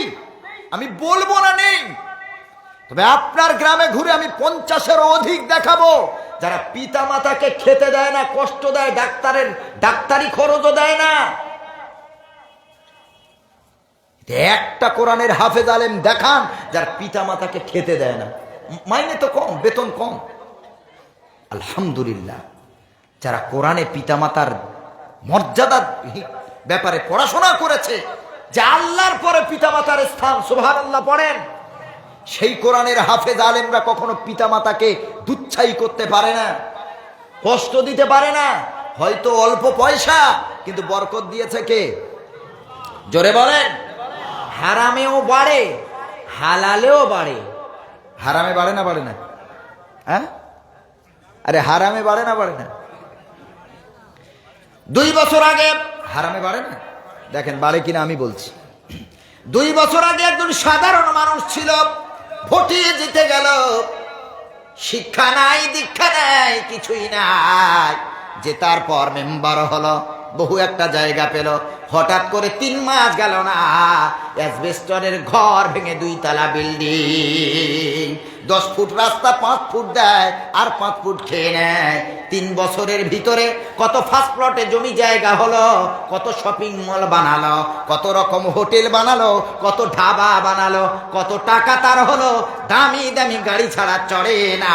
ওরে মুসলমান, সরকার থেকে কয় টাকা দেয় যে এত বাহাদুরি, এত তাড়াতাড়ি ঘর বাড়ি জমি জায়গা গাড়ি বাড়ি কোথা থেকে হলো? তার মানে বোঝা গেল আমাদেরই হক নষ্ট করে সব হয়েছে। বলেন এবার হারামে বাড়ে না? বাড়ে না? হ্যাঁ, বাড়ে না? তাহলে তো হারামে বাড়লো দেখছি। বাড়া জিনিস আর বরকত কখনো এক নয়। আচ্ছা বলেন তো, গরুর বাচ্চা, গাভীর বাচ্চা বেশি হয় নাকি কুকুরের বাচ্চা বেশি হয়? রাইট, কুকুরের বাচ্চা বেশি হয়। আচ্ছা, আপনাদের আসামে বরাকবেরিতে কুকুর কেউ খায়? হ্যাঁ, গরু খায় তো আলহামদুলিল্লাহ, গরুও খায় না? জি। আচ্ছা, গাভীর বাচ্চা কি প্রতি বছর দেয়? 1 বছর দিলে এখন 2-3 বছর আবার ওয়েট। যার জন্ম কম, মানুষ খায় বেশি, মানুষ খাচ্ছে বেশি, তাহলে সেটাকে দিন দিন ক্রাইসিস হবে না? হবে না? দিনে দিনে কমার কথা। কুকুর খায় না কেউ, বছরে 5টা 6টা 8টা 10টা বাচ্চা। এত কুকুর যায় কোথায়? কুকুরও হলো হারাম আর গরু হলো হালাল। কুকুরের বাচ্চা বেশি, বাড়ে বেশি, বাড়তে পারে বেশি, কিন্তু আল্লাহর দেওয়া বরকত নাই। আর গাভী বাড়ে কম, ওর বাচ্চা কম, খায় মানুষ বেশি। আল্লাহ হালালে এত বরকত ঢেলে দিয়েছে, একটা গোস্তের দোকান ছিল 5টা হয়েছে। এলাকায় একজন কুরবানি করতে এখন 5 জন করে। এলাকার সব গোস্ত খায়, জন্ম কম হয়, খায় বেশি, তারপরেও বাড়ে কি করে? আমি মনিরুল ইসলাম এটাকেই বলি আল্লাহর দেওয়া বরকত। কুকুরও বাড়ে, কেউ খেলো না, কিন্তু তো বরকত না থাকার কারণে বাঁশের তলায় মরে, লাঠির আঘাতে মরে। মরে না? মরে না? জি। বাড়লেই যে বরকত তা নয়, ওটা হারাম, এক ঝড়ে শেষ হয়ে যাবে। এমন ছোট্ট ক্যান্সার আল্লাহ দিয়ে দেবে, ওই রকম বিল্ডিং বালাখানা, টাকা পয়সা ব্যাংক ব্যালেন্স খরচ করেও সারানো সম্ভব হবে না। এই জন্য টাকার বাহাদুরি করা যাবে না। বড়লোক হন, আল্লাহ হতে বলেছেন। এই জন্যই তো আমরা দোয়া করি, আতিনা ফিদ দুনিয়া হাসানা, আল্লাহ দুনিয়াতে কল্যাণ দাও, ওয়া ফিল আখিরাতি হাসানা, আখিরাতেও কল্যাণ দাও। দুনিয়াতে যদি ধনী ধার না থাকবে তো গরিবদের যাকাত দেবে কে? সাদকা দেবে কে? এই জন্য ধনী হওয়ারও দরকার, কিন্তু আল্লাহর দেওয়া রিজিক নিয়ে আল্লাহর রাস্তায় ব্যয় যে করে, সেই ধনী আল্লাহর কাছে শ্রেষ্ঠ হয়ে যায়। সুবহানাল্লাহ বলেন। আল্লাহর দেওয়া রুজি আল্লাহর রাস্তায় ব্যয় হবে। আমি আজকে শুনছিলাম আপনাদের এলাকার যিনি এমএলএ সাহেব আছেন, বলছেন অনেক কাজ করেছেন আলহামদুলিল্লাহ। আলহামদুলিল্লাহ পড়েন। কেউ বিরোধী পার্টি করতে পারেন, আমি কাউকে কষ্ট দেওয়ার জন্য বলছি না। এলাকার মানুষ যার বাড়িতে আমি দুপুরে খানা দানা করলাম আলহামদুলিল্লাহ, অনেকক্ষণ গল্প হলো, আরও অনেকের কাছে শুনলাম, অনেক কাজ করেছেন। আমি দোয়া চাই আল্লাহ তার হায়াতে দারাজ করুক, সকলে বলেন আমিন। তিনি যেন মানব সেবায় সারাটা জীবন লাগিয়ে দেয়, সকলে বলেন আমিন। এইরকম মানুষ তো দরকার। গ্রামে গরিব থাকবে না, ভিখারি থাকবে কেন? ভিখারিকে ভিক্ষা করা বন্ধ করতে হবে, ওটা ওর প্রফেশনাল হয়ে গেছে। এক এক ভিখারি সারা জীবন ভিক্ষা করে যাচ্ছে, ভিক্ষা করার মতো পয়সার অভাব নেই। 2 বছর আগে কলম পত্রিকায় লিখেছিল একটা ভিখারি মারা গেল, তার বাড়িতে 10 লক্ষ টাকা শুধু কয়েন পাওয়া গেছে। কত টাকা? তো যেই ভিখারির বাড়িতে 10 লক্ষ থাকে তাকে ভিখারি বলা যাবে? এক এক মানুষ দেখবেন ছোটবেলা থেকে আর বড় বুড়ো হয়ে যাচ্ছেন, তাও সে ভিক্ষাই করে যাচ্ছে। 5টা 6টা 4টে 5টা গ্রাম যদি সারাদিন ঘোরে, এক মুঠো করে যদি চাল দেয় তো তার অভাব থাকবে? সারা দিনে তো কত কেজিতে চাল হবে, কত বস্তা হবে আল্লাহ ছাড়া কেউ জানে না। তো 1টা 2টো 3টে পেট চালাতে এত চাল যায় কোথায়? সবাই যদি 1 টাকা করে দেয়, গ্রামে যদি 500টা মানুষ 2-5টা গ্রামে যদি সবাই দেয়, এত টাকা যায় কোথায়? কাকে দিচ্ছেন ভেবে দেবেন, দিতে বাধা নেই। আপনি যদি নিয়ত করে দেন সব পেয়ে যাবেন। কিন্তু আল্লাহ আপনাকে আকল দিয়েছেন, বুদ্ধি দিয়েছেন, বিবেচনা করার ক্ষমতা দিয়েছেন, কনসাস বানিয়েছেন আল্লাহ আপনাকে। আপনি দেওয়ার সময় ভেবে দিতে হবে। মসজিদে দান করছেন, মসজিদে 3টে মিনার 4টে মিনার, গ্রামে কালেকশন করে মসজিদে শুধু মিনার বাড়াচ্ছে। আর নবীজি বললেন কেয়ামতের আলামত তোমরা লক্ষ্য করবে, মসজিদগুলো চাকচিক্যময় হবে, মসজিদগুলো লম্বা লম্বা হবে, ঘাড় উঁচু করে দেখতে হবে, মুসল্লি পাওয়া যাবে না। আগে মসজিদ ছিল মাটি, ইমান ছিল খাঁটি। এখন মসজিদ হয়েছে পাকা, ইমান হয়েছে ফাঁকা, নামাজি নাই। পাশের এলাকার মসজিদ 2 তলা, ও বলছে আমাদেরকে মসজিদ কমিটি বানাতে হবে। এত বছর দেখছে কি কাজ হয়েছে? ও দায়িত্ব নিয়েই মসজিদ 3 তলা। পাশের এলাকার মসজিদে 2টো মিনার, বলছে দায়িত্ব যখন নিয়েছি 2-1 বছর তো থাকবো, 4টে মিনার করব। এলাকার গরিবদের ঘাড় মোটকে টাকা নিয়ে মসজিদের মিনার কে তোমাকে তৈরি করতে বলেছে? মসজিদ আবাদ হবে নামাজি দিয়ে, মুসল্লি দিয়ে। মুসল্লি বাড়াও, নামাজি বাড়াও, মসজিদ ছাদ ফেলে আর 4টে 5টা 6টা মিনার করতে কেউ বলেনি। অথচ আমার আফসোস হয় মাদ্রাসার ইতিম বাচ্চাগুলো খেতে পায় না ঠিকভাবে। কোথায় দান করবে মানুষ ভেবে কুল পায় না। মাদ্রাসার গরিব বাচ্চাগুলো ভালো একটা ব্ল্যাঙ্কেট পায় না, তারা ভালো একটা কাঁথা কম্বল পায় না। তারা কত গরিব বাচ্চা, কত এতিম বাচ্চা আছে, খবর নিয়ে দেখেন। সব বাচ্চা বড় লোকের বাচ্চা নয়। ভাইয়েরা আমার, এই কারণেই তো আল্লাহ রাব্বুল আলামিনের রাসূল বলেছেন কোরআনওয়ালাদের কত মর্যাদা। সাধারণ মানুষ রাস্তা দিয়ে হেঁটে যায়, ইটের উপরে, পিচের উপরে, স্টনচিপের উপরে হেঁটে যায়। আর আল্লাহর আলেম আবেদ বান্দা যখন হেঁটে যায়, আখেরি পয়গম্বর বলেন ইন্নাল মালাইকাতা লা তাদউ আজনিহাতাহা লিতালিবিল ইলমি রিদান। নবীজি বলেছেন তালিবুল ইলম, জ্ঞান অন্বেষণকারী মাদ্রাসার ছাত্ররা যখন রাস্তা দিয়ে হেঁটে যায়, আল্লাহর নূরের ফেরেশতা তাদের সম্মান জানাতে তাদের 2 ডানা তাদের কদমের তলায় বিছিয়ে দেয়। সুবহানাল্লাহ, সুবহানাল্লাহ। আপনি হাঁটবেন রাস্তার উপরে, আর আলেমেরা হাঁটে আল্লাহর নূরের ফেরেশতার ডানার উপরে। সুবহানাল্লাহ, কি মর্যাদা তাদের। ভাইরা আমার, কোরআনের হাফেজদের মর্যাদা আল্লাহ রাব্বুল আলামিন দিয়েছেন, আল্লাহর নবী দিয়েছেন কোরআনের হাফেজদের মর্যাদা। আমি যেই মাদ্রাসাতে পড়াশোনা করেছি, কলকাতার বর্ধমান ডিস্ট্রিক্টের মেমারি মাদ্রাসা, ওই মাদ্রাসার একজন ওস্তাদ আমাদের হাদিস পড়াতেন, কারি আব্দুল মান্নান সাহেব। অনেক হেলদি ছিলেন তিনি, মোটা সোটা ছিলেন, এজন্য করে তিনি বাবু হয়ে বসতে পারতেন না। আমি দেখেছি কারি সাহেব হুজুর যতবার ঢুকতেন ক্লাসে প্রতিদিন আমাদের কাছে ক্ষমা চাইতে। ও কোরআনের হাফেজ সন্তানেরা, আমি তো বাবু হয়ে বসতে পারি না গো, তোমাদের দিকে আমি পাটা একটু ছড়িয়ে আমারে বসতে হয়। আমি মোটা সোটা বলে পাটা এভাবে গুড়িয়ে বসতে পারি না, আমার কষ্ট হয়। এই কারণে সামনে ডেস্ক রেখে আর তার নিচ হতে হুজুর পাটা লম্বা করে দিয়ে বসতেন।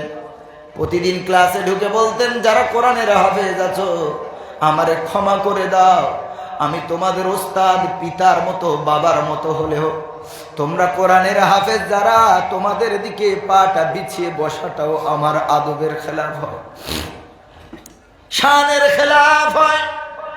ও কোরআনের হাফেজ, আমারে ক্ষমা করে দিও, কিয়ামতের দিন আমারে আসামির কাঠগড়ায় দাঁড় করিয়ে দাঁড়ে।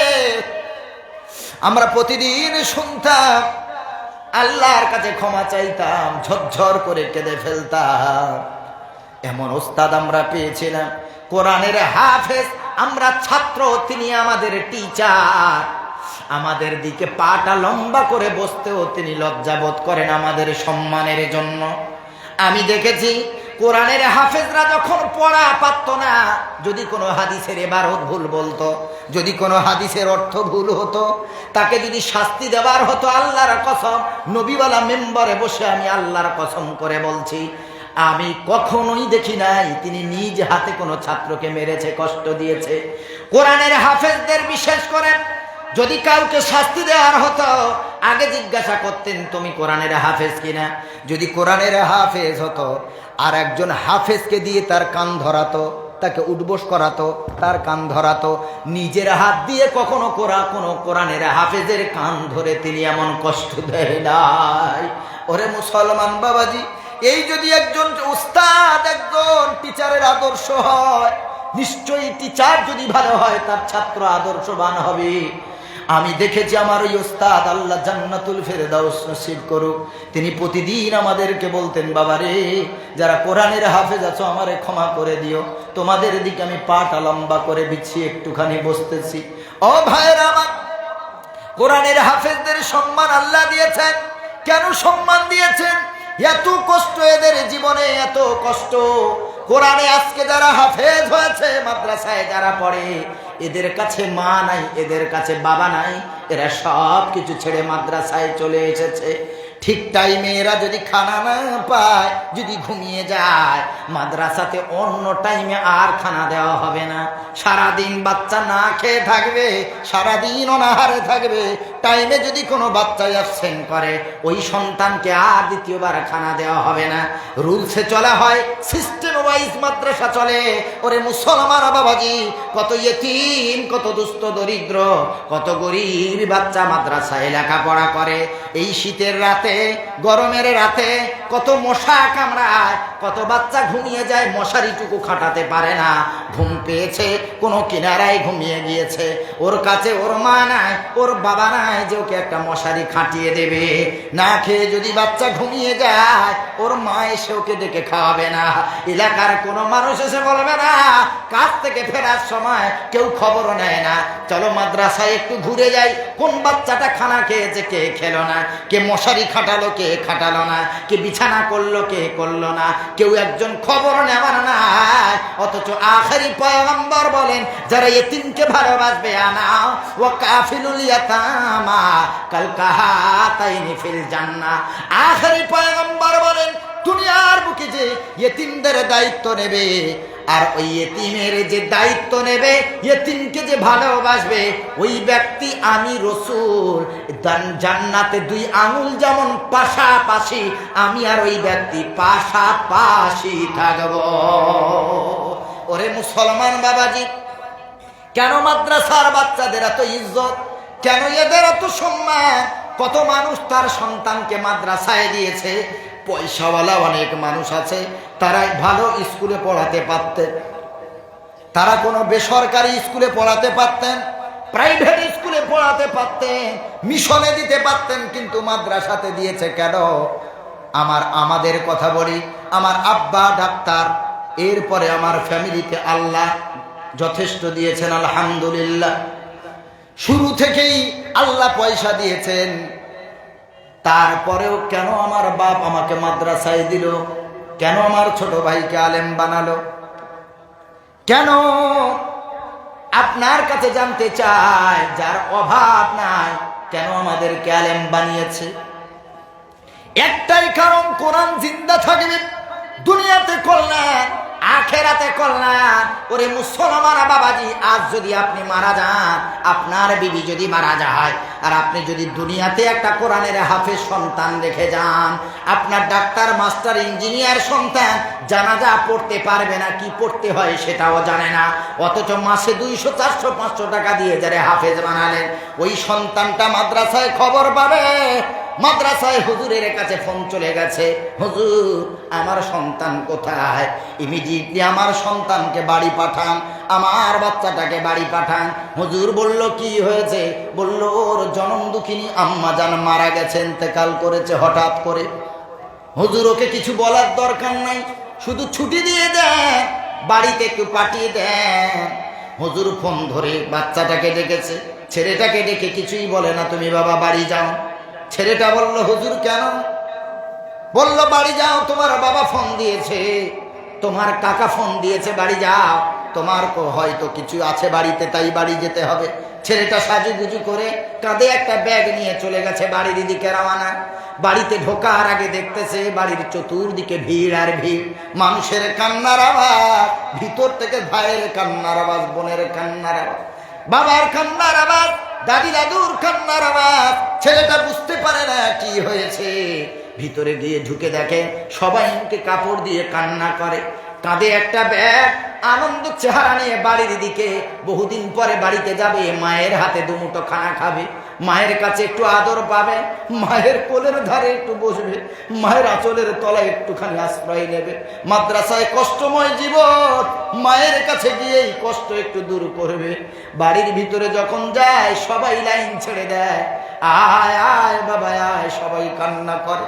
কাঁধে ব্যাগটা নিয়ে ভিতরে ঢুকেছে, দাদি দৌড় দিয়ে এসেছে, নাতিকে বুকে জড়িয়ে ধরে হাউ মাউ করে কান্না করে, দাদু কান্না করে, ভাই বোনেরা কান্না করে, এখনো বুঝতে পারে না কি হয়েছে। ভিতরে গিয়ে ঢুকে দেখে মা এক কোণায় শুয়ে আছে, সকলে মায়ের মাথার সামনে কোরআন তেলাওয়াত করে। মায়ের পায়ের সামনে গিয়ে বলে, মা আমি তোমার কলিজার টুকরা এসেছি, তুমি ওঠো। ওর বাপ ওকে বুকে জড়িয়ে ধরে বলে, বাবারি তোর মার জীবনে কোনো কথা বলবে না, আর তোর মা তোর কথার জবাব দেবে না, তোকে আর আদর করে খানা খাওয়াবে না রে বাবা, আর তোকে ভালোবাসার জন্য চোখ খুলবে না। হে বাবা, তোর মা আমাদের সকলকে ছেড়ে চলে গেছে, আর কোনোদিন আমাদের কাছে ফিরে আসবে না। ছেলেটা যে হাসি মুখটা নিয়ে বাড়িতে ঢুকেছিল, এক মুহূর্তে গোটা হাসি চলে গেল।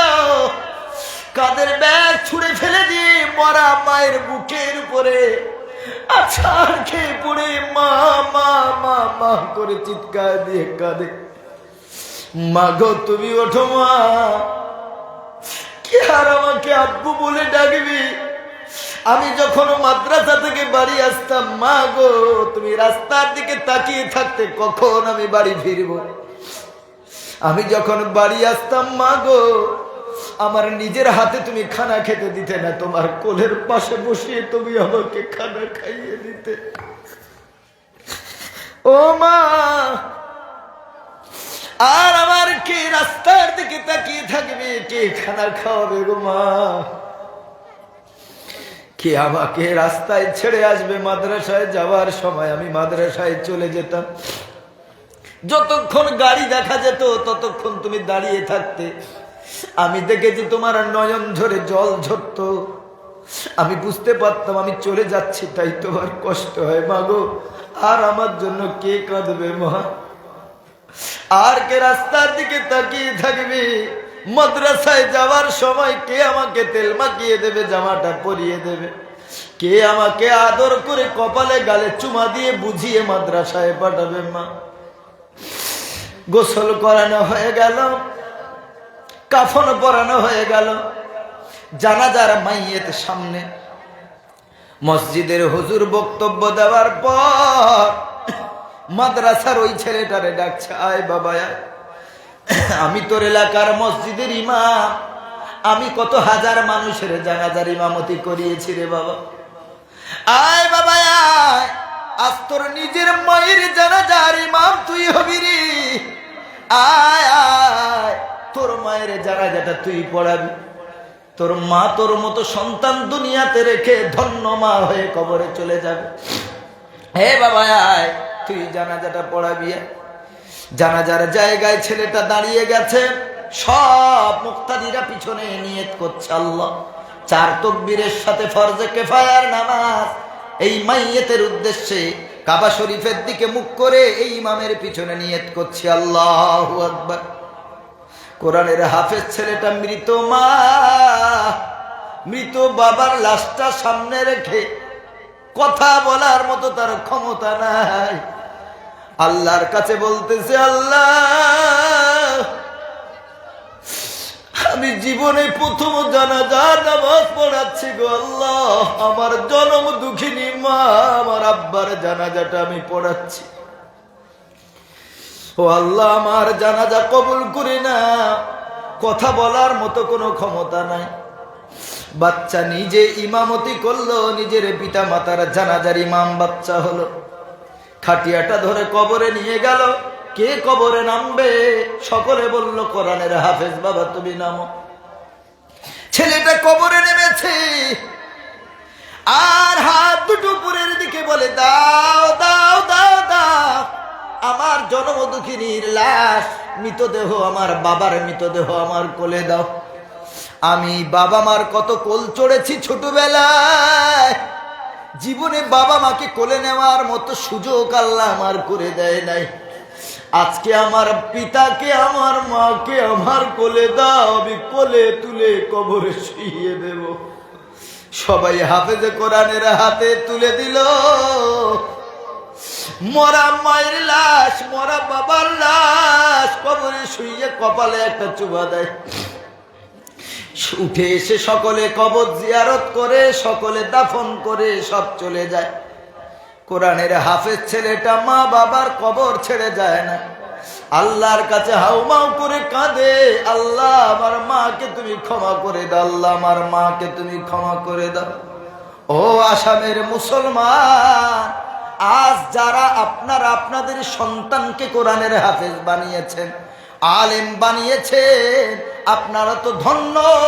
সন্তানের কোলে যদি আপনাদের মৃত্যু হয়, আপনাদেরই সন্তান আপনাদের জানাজার ইমামতি করবে, আপনাদেরই সন্তানের কোলে চড়ে আপনারা কবরে শুয়ে যাবেন, কবরে যাবেন, আল্লাহ সকল গুনাহ মাফ করে কোরআনের হাফেজের ওসিলায় আল্লাহ নাজাতের ব্যবস্থা করে দেবে। ও মুসলমান বাবাজি, এই কোরআনের হাফেজদের অনেক কষ্ট, এদের একটা খাট নাই, এদের একটা পালঙ্ক নাই, ভালো ব্ল্যাঙ্কেট ভালো কম্বল এদের নাই। কি চিন্তা করেছেন একটু চিন্তা করেন গো বাবাজি। 6-7 বছরের একটা বাচ্চা, এই শীতের সময় অনেক বাচ্চা বিছানায় পেশাব করে দেয়, অনেক বাচ্চা বিছানায় পেশাব করে দেয়, ওই ভিজে পোশাবের কাপড়ে সারা রাত শুয়ে থাকে কচি মাসুম বাচ্চা, কারণ ওর আলাদা কাপড় নাই, আলাদা কোনো কাঁথা কম্বল তাকিয়া বালিশ কিছুই নাই, আলাদা কোনো চাটাই মাদুর কিছুই নাই। বলো গো বাবা যে আমার আপনার সন্তান যদি বিছানায় পেশাব করে দেয়, ওর মা ওকে তাড়াতাড়ি ওর কাপড় চেঞ্জ করে দেয়, শোয়ার ভিজা জায়গায় কাঁথা দিয়ে দেয়, ভিজা জায়গায় সন্তানকে ঘুমাতে দেয় না। কিন্তু মাদ্রাসার এতিম কত বাচ্চা আছে, কত কচি কচি মাসুম বাচ্চা আছে, তারা রাত্রেবেলা বিছানায় পেশাব করে দেয়, আর ওই পেশাবের কাপড়টা তারা জড়িয়ে মুচড়ে এভাবে থরথর করে কাঁপতে থাকে, ঠান্ডায় শুয়ে থাকে, কারণ আলাদা কোনো কাঁথা নাই যে বিছাবে, আলাদা কোনো কম্বল নাই যে গায়ে দেবে। ওই ভিজা কম্বল ভিজা কাঁথাতে বাচ্চা ঠান্ডাতে কাঁপতে কাঁপতে শুয়ে থাকে, ওর মা যদি থাকতো এই অবস্থায় ওরে ঘুমাতে দিত না গো বাবা। ও মুসলমান বাবাজি, আমারও 12 বৎসরের এক ছেলে আছে, আমি তো বক্তা মানুষ, ডাক্তার মানুষ, আল্লাহ আমার ছেলেটাকে কেন মাদ্রাসায় দিলাম? চিন্তা শুধু করেছেন যে গরিবের ছেলেরা মাদ্রাসায় পড়ে না, এটা ভুল ধারণা। আমি মনিরুল ইসলাম আমার 12 বছরের ছেলেটাকে কেন মাদ্রাসায় দিলাম? আমার আল্লাহ সাক্ষী, আল্লাহর কসম, দিনের শিক্ষাকে ভালোবেসেছি, এ কারণে দিন জিন্দা করার জন্য দিয়েছি। প্রথম নিয়ত। নাম্বার 2, দ্বিতীয় নম্বর নিয়ত, আমার সন্তানের কোলে যদি আমি, আমার স্ত্রী যদি মারা যায়, আমার সন্তানের কাছে চাকরি চাই না, টাকা পয়সা কিছুই চাই না। সন্তানের কোলে যদি মৃত্যু হয়, ওই সন্তান জানাজার ইমামতি করবে, কোলে তুলে কবরে শুইয়ে দেবে, একটু দোয়া করবে। আখেরি পয়গম্বর বলেন, ইদা মাতাল ইনসানু ইনকাতা আনহু আমালুহু ইল্লা মিন সালাসাতি। মানুষ যখন মারা যায় সব আমলের দরজাগুলো বন্ধ হয়ে যায়। নামাজ রোজা করার আর কোনো সুযোগ নাই, হজ করার আর কোনো সুযোগ নাই, কিন্তু 3টে দরজা খোলা থাকে। সওয়াব দুনিয়া থেকে কবরে যাবে। 1 নম্বর দরজা, ওয়ালাদিন সালিহিন ইয়াদউ লাহু। 1 নম্বর দরজা, যদি পৃথিবীতে কোনো নেককার সন্তান যদি রেখে যেতে পারো, ওই সন্তান যদি আব্বা মায়ের জন্য একটু দোয়া চায়, আল্লাহ রসুল বলছেন এই দোয়ার ওসিলায় আল্লাহ তার আব্বা মাকে ক্ষমা দিয়ে নাজাত দিয়ে দেবে। নাম্বার 2, সাদাকাতুন জারিয়া। দুনিয়াতে যদি সাদাকা করে যাও, ইয়েতিমের পাশে দাঁড়াও, যাদের একটা ভালো ড্রেস নাই, কাঁথা কম্বল ভালো নাই, যারা 2টা দেশে একটা বছরও চালিয়ে দেয়, যারা গরিব, যদি টাকা পয়সা ইয়েতিমদের পাশে দিয়ে একজন কোরআনের হাফেজের দায়িত্ব যদি নাও, আখেরি পয়গম্বর বলেন যদি এই রকম সাদাকা করে যাও, তুমি দুনিয়াতে থাকতে সওয়াব, আর কবরে চলে গিয়ে কিয়ামত পর্যন্ত সওয়াব পেতে থাকবে।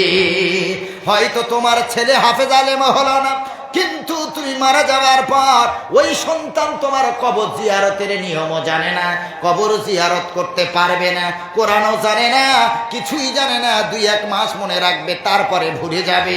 কিন্তু যদি দুনিয়াতে নেক সন্তান রেখে যাও, ওই নেক সন্তান আব্বা মাকে ভুলতে পারে না। কবরে গিয়ে 1 খতম কোরআন পড়ে কবরস্থানের সামনে গিয়ে বলবে, আল্লাহ, এই কবরে আমার মা জনম দুঃখিনী শুয়ে আছে, আমার প্রসবিনী মা শুয়ে আছে, আমার বাবা শুয়ে আছে। আল্লাহ, আমি তাদের সন্তান হয়ে হাত তুলেছি, তাদের সন্তানের হাত তুলতে দেরি। আখেরি পয়গম্বর বলেন হাফেজে কোরআনের আব্বা মায়ের ক্ষমা হতে দেরি হয় না। শুধু তাই নয়, কোরআনের একজন আমিল হাফেজ সন্তান যদি রেখে যায়, আল্লাহ রসুল বলেছেন একটা সন্তান হাফেজে কোরআন 10 জন, তার পরিবার থেকে 10 জনকে আল্লাহর জান্নাতে নিয়ে যাওয়ার জন্য আল্লাহর কাছে সুপারিশ করবে। ওয়াজাবাত লাহুন নার, এমন 10 জন যাদের উপরে জাহান্নাম অবধারিত, ওয়াজিব হয়ে গেছে। সুবহান, এইরকম সন্তান চাই। কি হবে চাকরি? আরে আজ না হয় কাল তো মারা যাব, আমার আগে আমার দাদু চলে গেছে, তার আগে দাদুর বাপ মা চলে গেছে, বাপ মাও এক সময় চলে যাবে, অনেকে চলে গেছে। এটা তো পৃথিবী, গতিশীল, জীবনটা চলমান, কেউ আমরা থাকতে আসিনি, সবাই চলে যাব।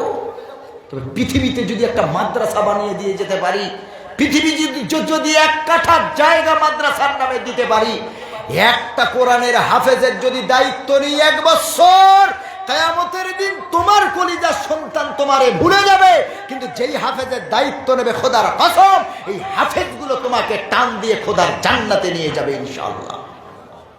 এই হাফেজগুলো সেদিন পরিচয় গোপন করবে না। আপনাকে আল্লাহ বলবে, যা চলে যা জাহান্নামে।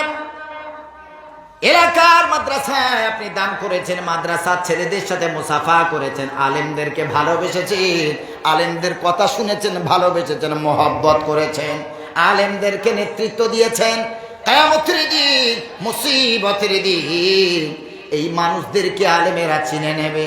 আল্লাহ ওই মানুষদেরকে বলবে, যাও জাহান্নামে যাও, আমল ভালো নাই, হাফেজে কোরআন বলবে, আল্লাহ এই মানুষকে চিনতে পেরেছি, তাদের দান সাদাকা ক্ষেতের ফসল আমাদেরকে দিয়ে সহযোগিতা করেছে।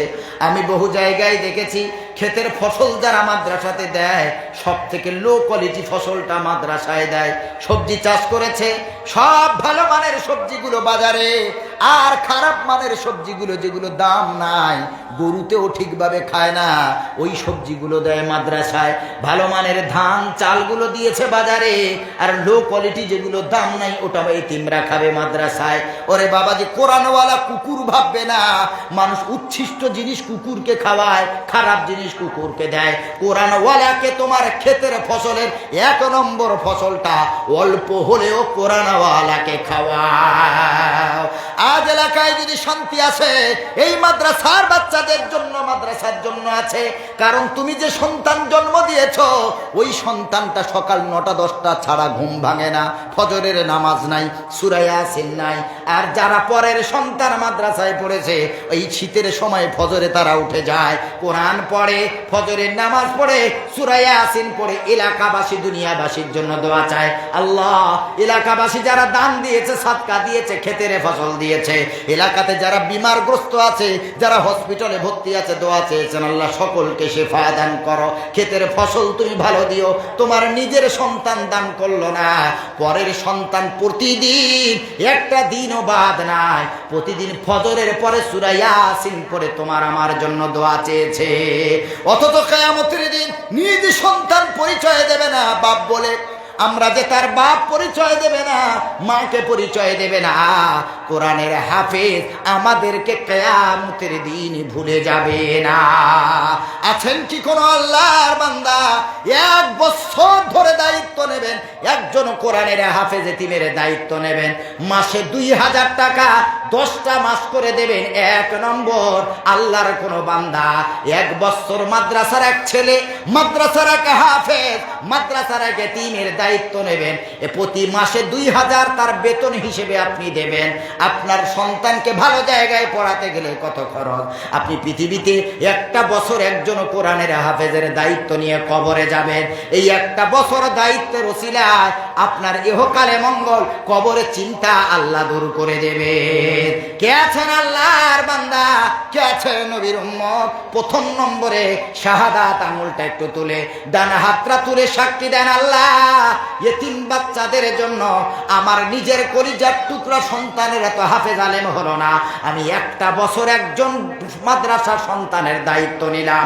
1 বছর দায়িত্ব নিয়ে আপনি প্রতি মাসে 10টা মাসে 2000 করে প্রত্যেক মাসে মাদ্রাসায় পৌঁছে দেবেন। 1টা বছরে আপনার টাকায় ওই সন্তান চলবে, হাফেজ হবে, আলেম হবে, আর এর বদলে আপনি সারা জীবন পাবেন। কে আছেন আল্লাহর বান্দা? ও ব্যবসায়ী ভাই, আল্লাহ যাদেরকে দিয়েছে আমি তাদের কাছে এতিম বাচ্চাদের জন্য হাত পেতেছি গো। 2000 টাকা একসাথে দিতে হবে না, প্রতি মাসে 2000 করে টাকা একজন এতিম, একজন হাফেজের দায়িত্ব নেবেন, একজন হাফেজের অভিভাবক হবে, একজন হাফেজের পিতার মতো দায়িত্ব গ্রহণ। নারে তাকবীর, আর তাকবীর দেন তো, নারে তাকবীর। আমার ভাইজানের নাম সাঈদ আহমদ। সাঈদ আহমদ ভাইজান বলুন জিন্দাবাদ। 10 মাসে 2000 করে 20,000 টাকা বলুন মারহাবা। আয় আল্লাহ তাআলা, আমি সুদূর কলিকাতা থেকে এসেছি গো আল্লাহ, মুসাফির। তোমার নবী বলেছেন মুসাফিরের দোয়া ব্যর্থ যায় না। আল্লাহ আমার সাথে মাদ্রাসার বাচ্চারাও হাত তুলেছেন, কত হাজি সাহেব, কত মুরব্বী হাত তুলেছে। আল্লাহ মাবুদ গো, আমার ভাই 1 নম্বরে মাসে মাসে 2000 করে 10টা মাস দেওয়ার ওয়াদা করেছে। 10 মাস কোরআনের হাফেজ একজনের দায়িত্ব নিয়েছে। আল্লাহ, আয় আল্লাহ, এই 1 বছর দায়িত্ব রসিলা করে বিনিময়ে আল্লাহ কিয়ামতের আল্লাহ কঠিন দিনটা তুমি তার জন্য সহজ করে দিও। আল্লাহ দুনিয়াতে যে ব্যবসা করেন, বাণিজ্য করেন, আল্লাহ তুমি তাতে বারাকা দাও। আয় আল্লাহ ক্ষেত খামারে আল্লাহ তুমি বারাকা দাও। আল্লাহ তার পরিবারে যারা রোগগ্রস্ত আছেন, বিমারগ্রস্ত আছেন, আল্লাহ তাদেরকে দানের ওসিলায়, মাদ্রাসার ওসিলায় ইতিমদের উসিলায়, হাফেজদের উসিলায়, কোরআনের উসিলায় আল্লাহ তার পরিবারে যারা অসুস্থ আছে সুস্থতা দান করো। মাই মুরব্বী, আত্মীয় স্বজন যারা অন্ধকার কবরে বিদায় নিয়ে চলে গেছে, আল্লাহ বাচ্চাদের উসিলা করে, দানের উসিলা করে তাদের কবরটা জান্নাতের টুকরা বানিয়ে দাও। আমিন আমিন মাওলা, আমিন আমিন। মোদের দোয়া কবুল করো রব্বুল আলামিন। 2 নম্বরে কোন ভাই আছেন মাসে মাসে 2000, মাত্র 10 মাসে আলহামদুলিল্লাহ, নারায়ে তাকবীর। কি নাম ভাইজান? শহীদুল জৈনুল ইসলাম ভাই, নারায়ে তাকবীর। জৈনুল ইসলাম ভাই জোরে বলেন জিন্দাবাদ। 2 নম্বরে 20,000 টাকা জোরে বলেন মারহাবা। আয় আল্লাহ তাআলা, তোমার বান্দা জৈনুল ভাই আমার মাদ্রাসার এতিমদের কষ্ট শুনে আল্লাহ তিনি মাসে মাসে 2000 10 মাস দেওয়ার আদা করেছেন। আল্লাহ আমার জৈনুল ভাইয়ের দানকে কবুল করে নাও, যেই নিয়তে দান করেছে পুরা করে দিও মাবুদ গো। 1 বছর 10 মাস এতিমদের দায়িত্ব নিয়েছে একজনে। আয় আল্লাহ, কিয়ামতের দিন কঠিন অবস্থা এই বাচ্চাদের উসিলা করে, দানের উসিলা করে সহজ করে দিও আল্লাহ। আল্লাহ তার ডান হাতে আমলনামা দান করো আল্লাহ রব্বুল আলামিন। পৃথিবীতে যদি কোনো পেরেশানি থাকে, দুঃখ কষ্ট থাকে, দূর করে দাও দানের উসিলায়। আল্লাহ মাদ্রাসার এতিমদের উসিলায়, মাদ্রাসার উসিলায়, কোরআনের উসিলায় আল্লাহ তার পরিবারে যারা অসুস্থ আছে সুস্থতা দান করে দাও।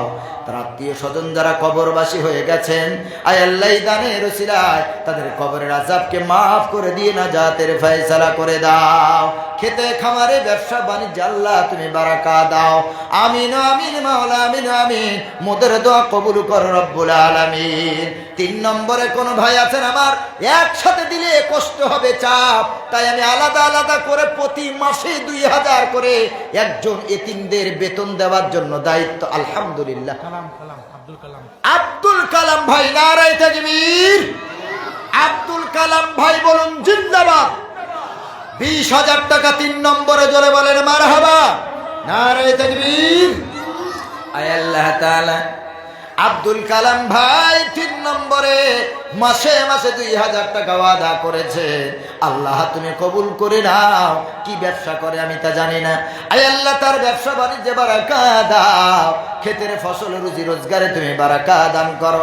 এই দানের উসিলা করে, এতিমদের উসিলা করে আল্লাহ যারা এই এতিম দুস্থ দরিদ্র কোরআনের হাফেজদের কষ্ট যারা দূর করার জন্য যারা সহযোগিতা করছে, আল্লাহ তুমি তাদেরও কষ্ট দূর করে সহযোগিতা করো আল্লাহ। আল্লাহ তার যা অভাব আছে দূর করে দাও, বারাকা দান করো। পরিবারে যারা অসুস্থ আছে আল্লাহ সুস্থতা দান করো।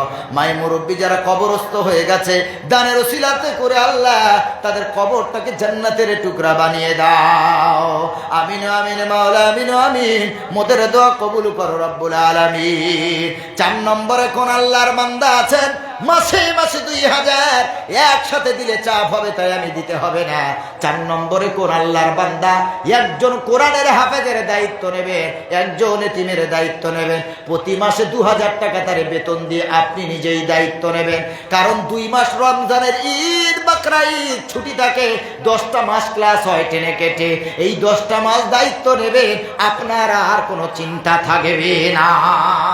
4 নম্বরে কে আছেন ভাই, 2000 করে মাসে দেবে, ডান হাতটা তুলে দেবেন, আল্লাহ ডান হাতে আমলনামা দান করবে। এগুলো আলাদা এক জায়গায় লেখেন, আমি লাস্টে বলছি ভাই।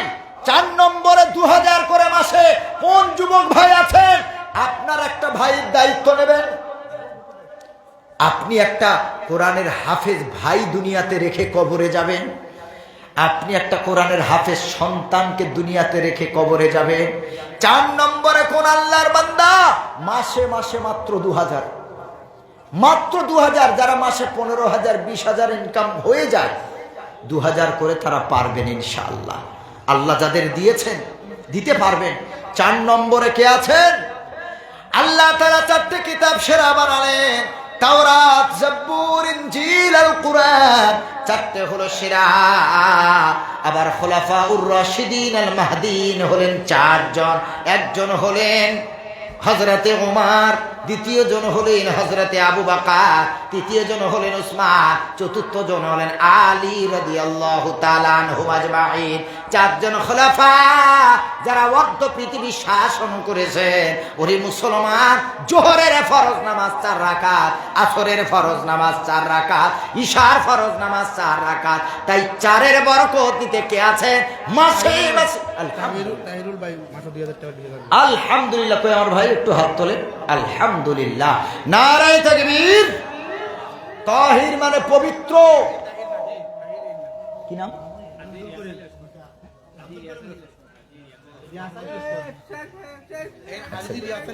হাজি রিয়াস আলী লস্কর বাবাজি, 20,000 টাকা জোরে বলেন মারহাবা। আলহামদুলিল্লাহ। বয়স্ক মানুষ যদি দিতে পারে, জওয়ানদের তো টাকা বেশি, ওরা তো বাপ মাকে দেয় না, দামি দামি মোবাইল ইউজ করে, কিন্তু বাপ মাকে দিতে পারে না। প্রতি মাসে 300-400 করে রিচার্জ করতে পারে। মাদ্রাসার বাচ্চাদের দায়িত্ব নাও, তোমার মোবাইল বারবার খারাপ হবে না, বাইক বারবার খারাপ হবে না, বাচ্চাকে বারবার ডাক্তারের কাছে নিয়ে যেতে হবে না। দাও না বলেই তো আল্লাহ ওই সিস্টেম করে তোমার রোজগারের টাকাগুলো সব বার হয়ে যাচ্ছে। তুমি এত রোজগার করো, মাস শেষে তাও শূন্য। কেন? না দিলে কমবে, আর দিলে কি হয়? জোরে বলেন, দিলে লাইন শাকারতুম লাযিদান্নাকুম ওয়ালা ইন কাফারতুম ইন্না আযাবি লাশাদীদ। দিয়ে দেব, তোমার অল্প রোজগারেও তুমি মাস গেলে আরো কিছু জমাতে পারবে। আয় আল্লাহ তাআলা, আমার বাবাজি 4 নম্বরে বাচ্চাদের দায়িত্ব নিয়েছে আল্লাহ। আমি জানি না তার সন্তান হাফেজ আলেম হয়েছে কিনা আল্লাহ, তারপরেও বড় আশা নিয়ে, বড় আকাঙ্ক্ষা নিয়ে আল্লাহ মাদ্রাসার এক বাচ্চার দায়িত্ব নিয়েছে 10 মাসের জন্য। মাসে মাসে 2000 করে তিনি এক বাচ্চার দায়িত্ব নিয়েছেন, কোরআনের হাফেজের। আল্লাহ এই দানের উসিলা করে তার হায়াতে তৈয়বা দান করো, শরীরে রোগ বিমার ভালো করে দাও, তার পরিবারে যারা অসুস্থ আছে সুস্থতা দান করো।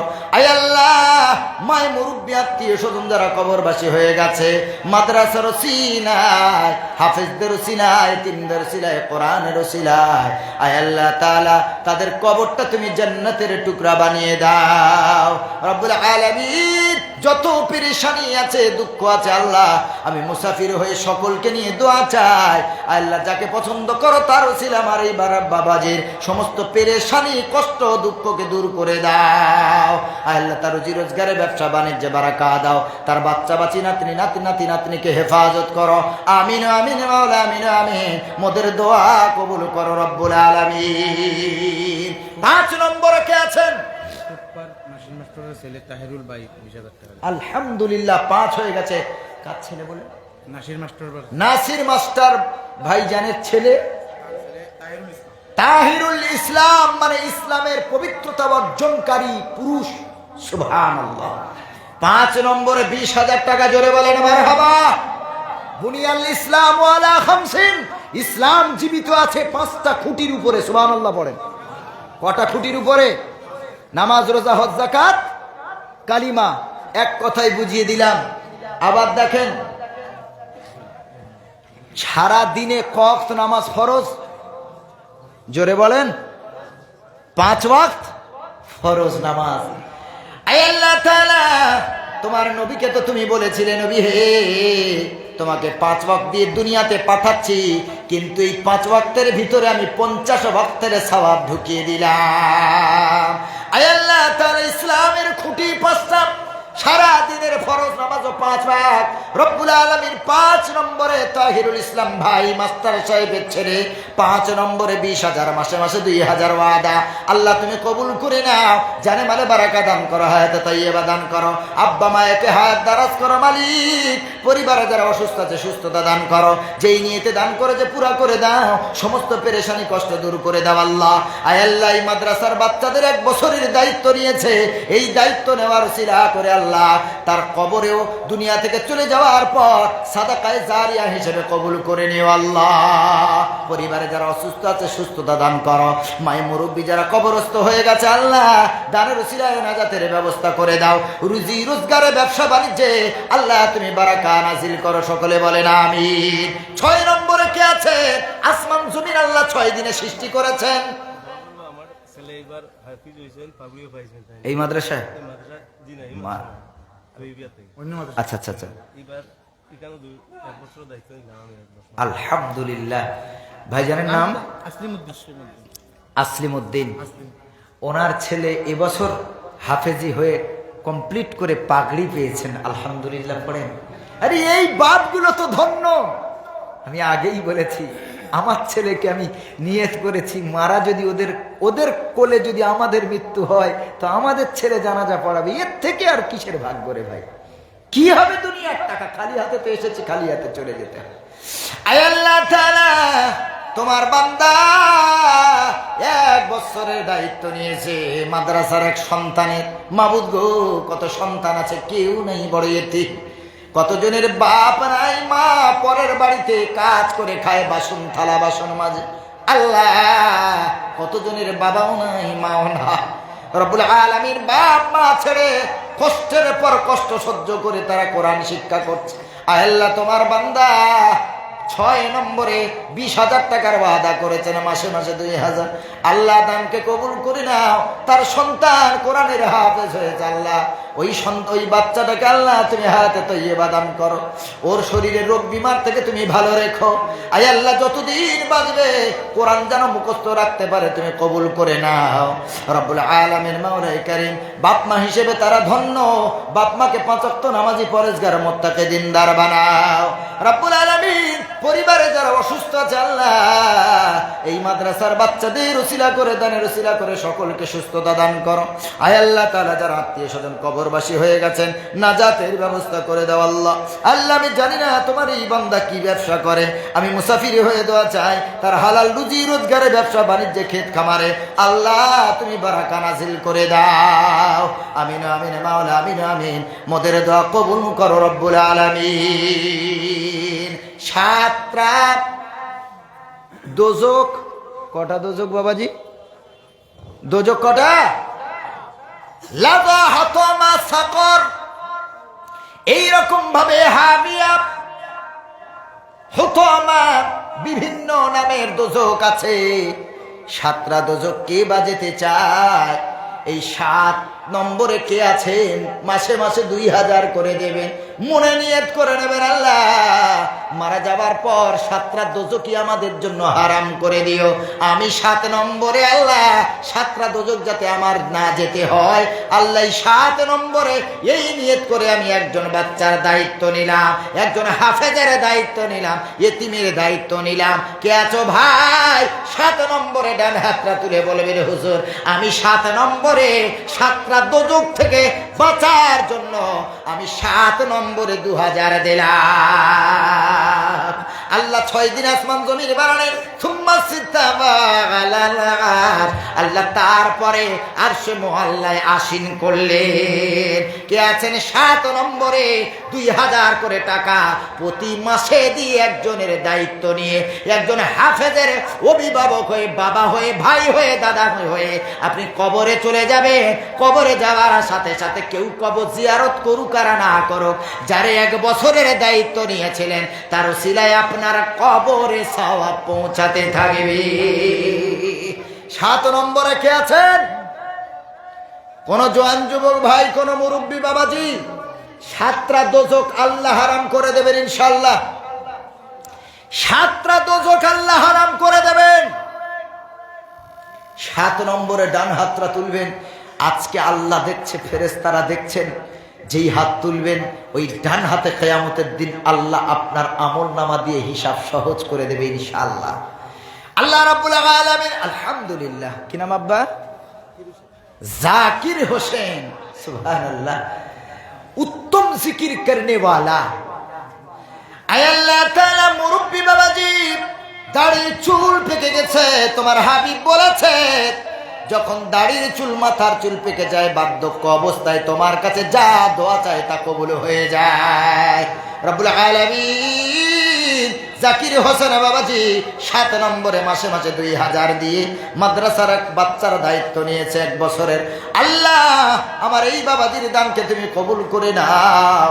আমি জানি না কত বছর তারা হায়াত আছে, গত বছর এই জলসায় যারা যারা ছিল আল্লাহ এই বছর অনেকেই তারা নাই, অন্ধকার কবরে চলে গেছে। আবার এই 2026-এর প্রোগ্রামে যারা আছে আল্লাহ অনেকেই 2027-এ থাকবে না, পাশাপাশি বসে জলসা শুনেছে, কিন্তু আমি জানি না আমাদের ভিতরে কে বা কারাই এই একটা বছরের মেহমান। আয় আল্লাহ, তোমার মুরব্বী বান্দা জাকির হোসেন বাবাজি 7 নম্বরে দিয়ে আমার সম্মান রক্ষা করেছে, ইতিমের মুখে হাসি ফুটিয়েছে, কোরআন জিন্দা করেছে। আল্লাহ তার দানকে কবুল করে নাও, জানে মারে বারাকা দান করো, হায়াতে তাইয়্যিবা দান করো, শরীরে রোগ বিমার ভালো করে দাও, পরিবারে যারা অসুস্থ আছে শেফা দান করো, তার ছেলে মেয়েদের রুজি রোজগারের ব্যবসা বাণিজ্যে বারাকা দান করো, নাতি নাতনিদেরকে হেফাজত করো, রুজি রোজগারের ব্যবসা বাণিজ্যে বারাকা দান করো। আয় আল্লাহ তাআলা রব্বুল আলামিন মাওলাই করিম তার হায়াতে দারাজ করো মালিক, তিনি যতদিন বাঁচবে এই সব দান করো, আর দুনিয়া থেকে চলে গেলে এর সব তুমি কবরে পৌঁছে দিও। তার মায়ের মুরব্বী যারা অন্ধকার কবরে বিদায় নিয়েছেন, মাদ্রাসার বাচ্চাদের সিলায়, মাদ্রাসার সিলায়, কোরআনের সিলায়, আল্লাহ তাদের কবরটাকে তুমি জান্নাতের টুকরা বানিয়ে দাও, আল্লাহুম্মা আমিন। 8 নম্বরটা আরো ফজিলতপূর্ণ, আল্লাহ জান্নাত বানিয়েছেন 8টা। কে আছেন 8 নম্বরে? কিয়ামতের দিন ইমানদার দানীদেরকে আল্লাহ ডাকবেন, আয় আয় আয় আয় আতুহান নাফসুল মুতমাইন্নাতু রুজিই ইলা রাব্বিকি রাদিয়াতাম মারদিয়া ফাদখুলি ফি ইবাদি ওয়াদখুলি জান্নাতি। কিয়ামতের দিন আত্মসন্তুষ্টি চিত্ত আত্মা যাদের, যারা অল্পতে সন্তুষ্ট অর্জন করেছিল, আল্লাহ তাদেরকে ডাকবে, আয় আমার রিজিক নিয়ে তোরা অহংকার করিস নি, দান করেছিস, আজ আমি আল্লাহ তোদের জন্য জান্নাতের সব দরজা খুলে দিলাম, যে দরজা খুশি তোরা জান্নাতে চলে যা। 8টা জান্নাত খুলে দেওয়া হবে। ও মুসলমান বাবাজি, 8 নম্বরে কে আছেন ভাই? ডান হাতটা তুলে সাক্ষী দেবেন, আল্লাহ আজ এই রাত্রেবেলা এই সন্ধ্যায় তোমার কাছে ফেরেশতারা চতুর্দিকে বেষ্টন করে আছে, ডান হাত তুলে সাক্ষী দিলাম 8টা জান্নাত পেতে চাই। কারণ সব জান্নাতে তো তোমার এক পরিবারকে আল্লাহ দেবেন না, তোমার মা থাকবে একটা জান্নাতে, তোমার বাবা থাকবে আর এক জান্নাতে, তোমার ভাই থাকবে আর এক জান্নাতে, তুমি থাকবে আর এক জান্নাতে। তবে সব জান্নাতে ঘোরার আল্লাহ অথরিটি দান করবেন। ও মুসলমান, সব জান্নাতে তুমি ঘুরতে পারবে। আর দুনিয়াতে আল্লাহর রিজিক যদি আল্লাহর বান্দাদেরকে দান করো, আল্লাহ আপনাদের সব ব্যবস্থা আল্লাহ দান করে দেবে। কে আছেন ভাই 8 নম্বর? 2000 মাসে একজন হাফেজের দায়িত্ব নেবেন, একজন এতিমের দায়িত্ব নেবেন, একটা বছর 10টা মাস দায়িত্ব নেবেন, সারা জীবন সওয়াব পেতে থাকবেন। 8টা জান্নাতের আশায় কে আছেন গো ভাই? একটু তাড়াতাড়ি এই সুযোগ আর পাবেন না। 8টা জান্নাতের আশায় ডান হাতটা তুলবেন। আমার আল্লাহ বলেন, ও আম্মা মান উতিয়া কিতাবাহু বিয়ামিনি ফাসাউফা ইউহাসাবু হিসাবান ইয়াসিরা। ডানপন্থী যারা হবে, ডান হাতওয়ালা যারা হবে, ইমানদার যারা হবে, আল্লাহ তাদেরকে কিয়ামতের দিন ডান হাতে আমলনামা দিয়ে হিসাব সহজ করে দেবে। 8 নম্বরে কে আছেন? 2000 টাকা মাসে দেবেন বেতন, একজন সন্তানের দায়িত্ব নেবেন, একজন সন্তান। আর এই সন্তান যতদিন দুনিয়াতে বেঁচে থাকবে, আপনার পয়সা খেয়ে আল্লাহ তাকে হাফেজ করেছেন, সে যতদিন বেঁচে থাকবে আমল করবে ততদিন আপনি সওয়াব পাবেন। আপনি তার আগে মারা গেলে সে যতদিন আমল করবে সেই সওয়াবটাও আপনি পেতে থাকবেন ইনশাআল্লাহ। আছেন কোন আল্লাহর বান্দা 8 নম্বরে 8টা জান্নাতের আশায়? 8টা জান্নাতের আশায় কোন আল্লাহর কোন বান্দা নাই? 8 নম্বর। 1 নম্বরে 10,000 টাকা কোন আল্লাহর বান্দা আছেন বলেন ইনশাআল্লাহ? 10,000। আলহামদুলিল্লাহ। কি নাম ভাইজান? আনোয়ার হোসেন ভাই। নারায়ে তাকবীর। আনোয়ার হোসেন ভাই বলুন জিন্দাবাদ। 1 নম্বরে 10,000 টাকা বলুন মারহাবা। আপনারা এই 10,000টা মাসে 1000 করে দিতে পারেন, কোনো চাপ নাই। সবাই যাতে দিতে পারেন, সবাই যেন অংশ নিতে পারেন, এক এক বাচ্চার দায়িত্ব নিতে পারেন, তাই সহজ করে দিচ্ছি। আল্লাহ তাআলা তোমার বান্দা 1 নম্বরে 10,000 টাকা ওয়াদা করেছেন, পিছন থেকে হাত তুলেছেন, আল্লাহ যেই হাত তুলেছেন মালিক ওই হাতে আমলনামা দান করো কিয়ামতের দিন। রব্বুল আলামিন মাওলাই কারীম তার এই দানের ওসিলা করে তার সমস্ত কষ্ট পেরেশানি তুমি দূর করে দাও। তার পরিবারে যারা অসুস্থ আছে সুস্থতা দান করো। আয় আল্লাহ তার রিজিকে বারাকাত দাও, রুজি রোজগারের ব্যবসা বাণিজ্যে ক্ষেত খামারে বারাকাত দান করো রব্বুল আলামিন। মাওলাই কারীম মায় মুরব্বী আত্মীয় স্বজন দাদা দাদি নানা নানি যারা অন্ধকার কবরে বিদায় নিয়ে চলে গেছে, আল্লাহ দানের ওসিলায় মাদ্রাসার এতিম বাচ্চাদের ওসিলায় দুস্থ দরিদ্র গরিবদের ওসিলা করে আল্লাহ যারা তার আত্মীয় স্বজন কবরবাসী হয়ে গেছে এই দানের ওসিলায় তাদের কবরটা জান্নাতের টুকরা বানিয়ে দাও। আমিন আমিন মাওলা আমিন আমিন। মোদের দোয়া কবুল করো রব্বুল আলামিন। তাড়াতাড়ি বলেন 2 নম্বরে কে আছেন? 10 আলহামদুলিল্লাহ। কি নাম? কি নাম? শামীম শামীম হাফিজ শামীম আহমেদ, মাশাআল্লাহ। আর কে হাত তুললেন এদিকে? নুরুল হক মানে সত্যের আলো মাস্টার সাহেব। আর কে আছেন? 10,000 মাসে 1,000 দেবেন। 10টা মাস দায়িত্ব নেবেন, 1,000 বেতন দিয়ে দেবেন বাচ্চাদের, 1,000 করে। একটু তাড়াতাড়ি বলেন, 1,000 করে 10টা মাস দেবেন।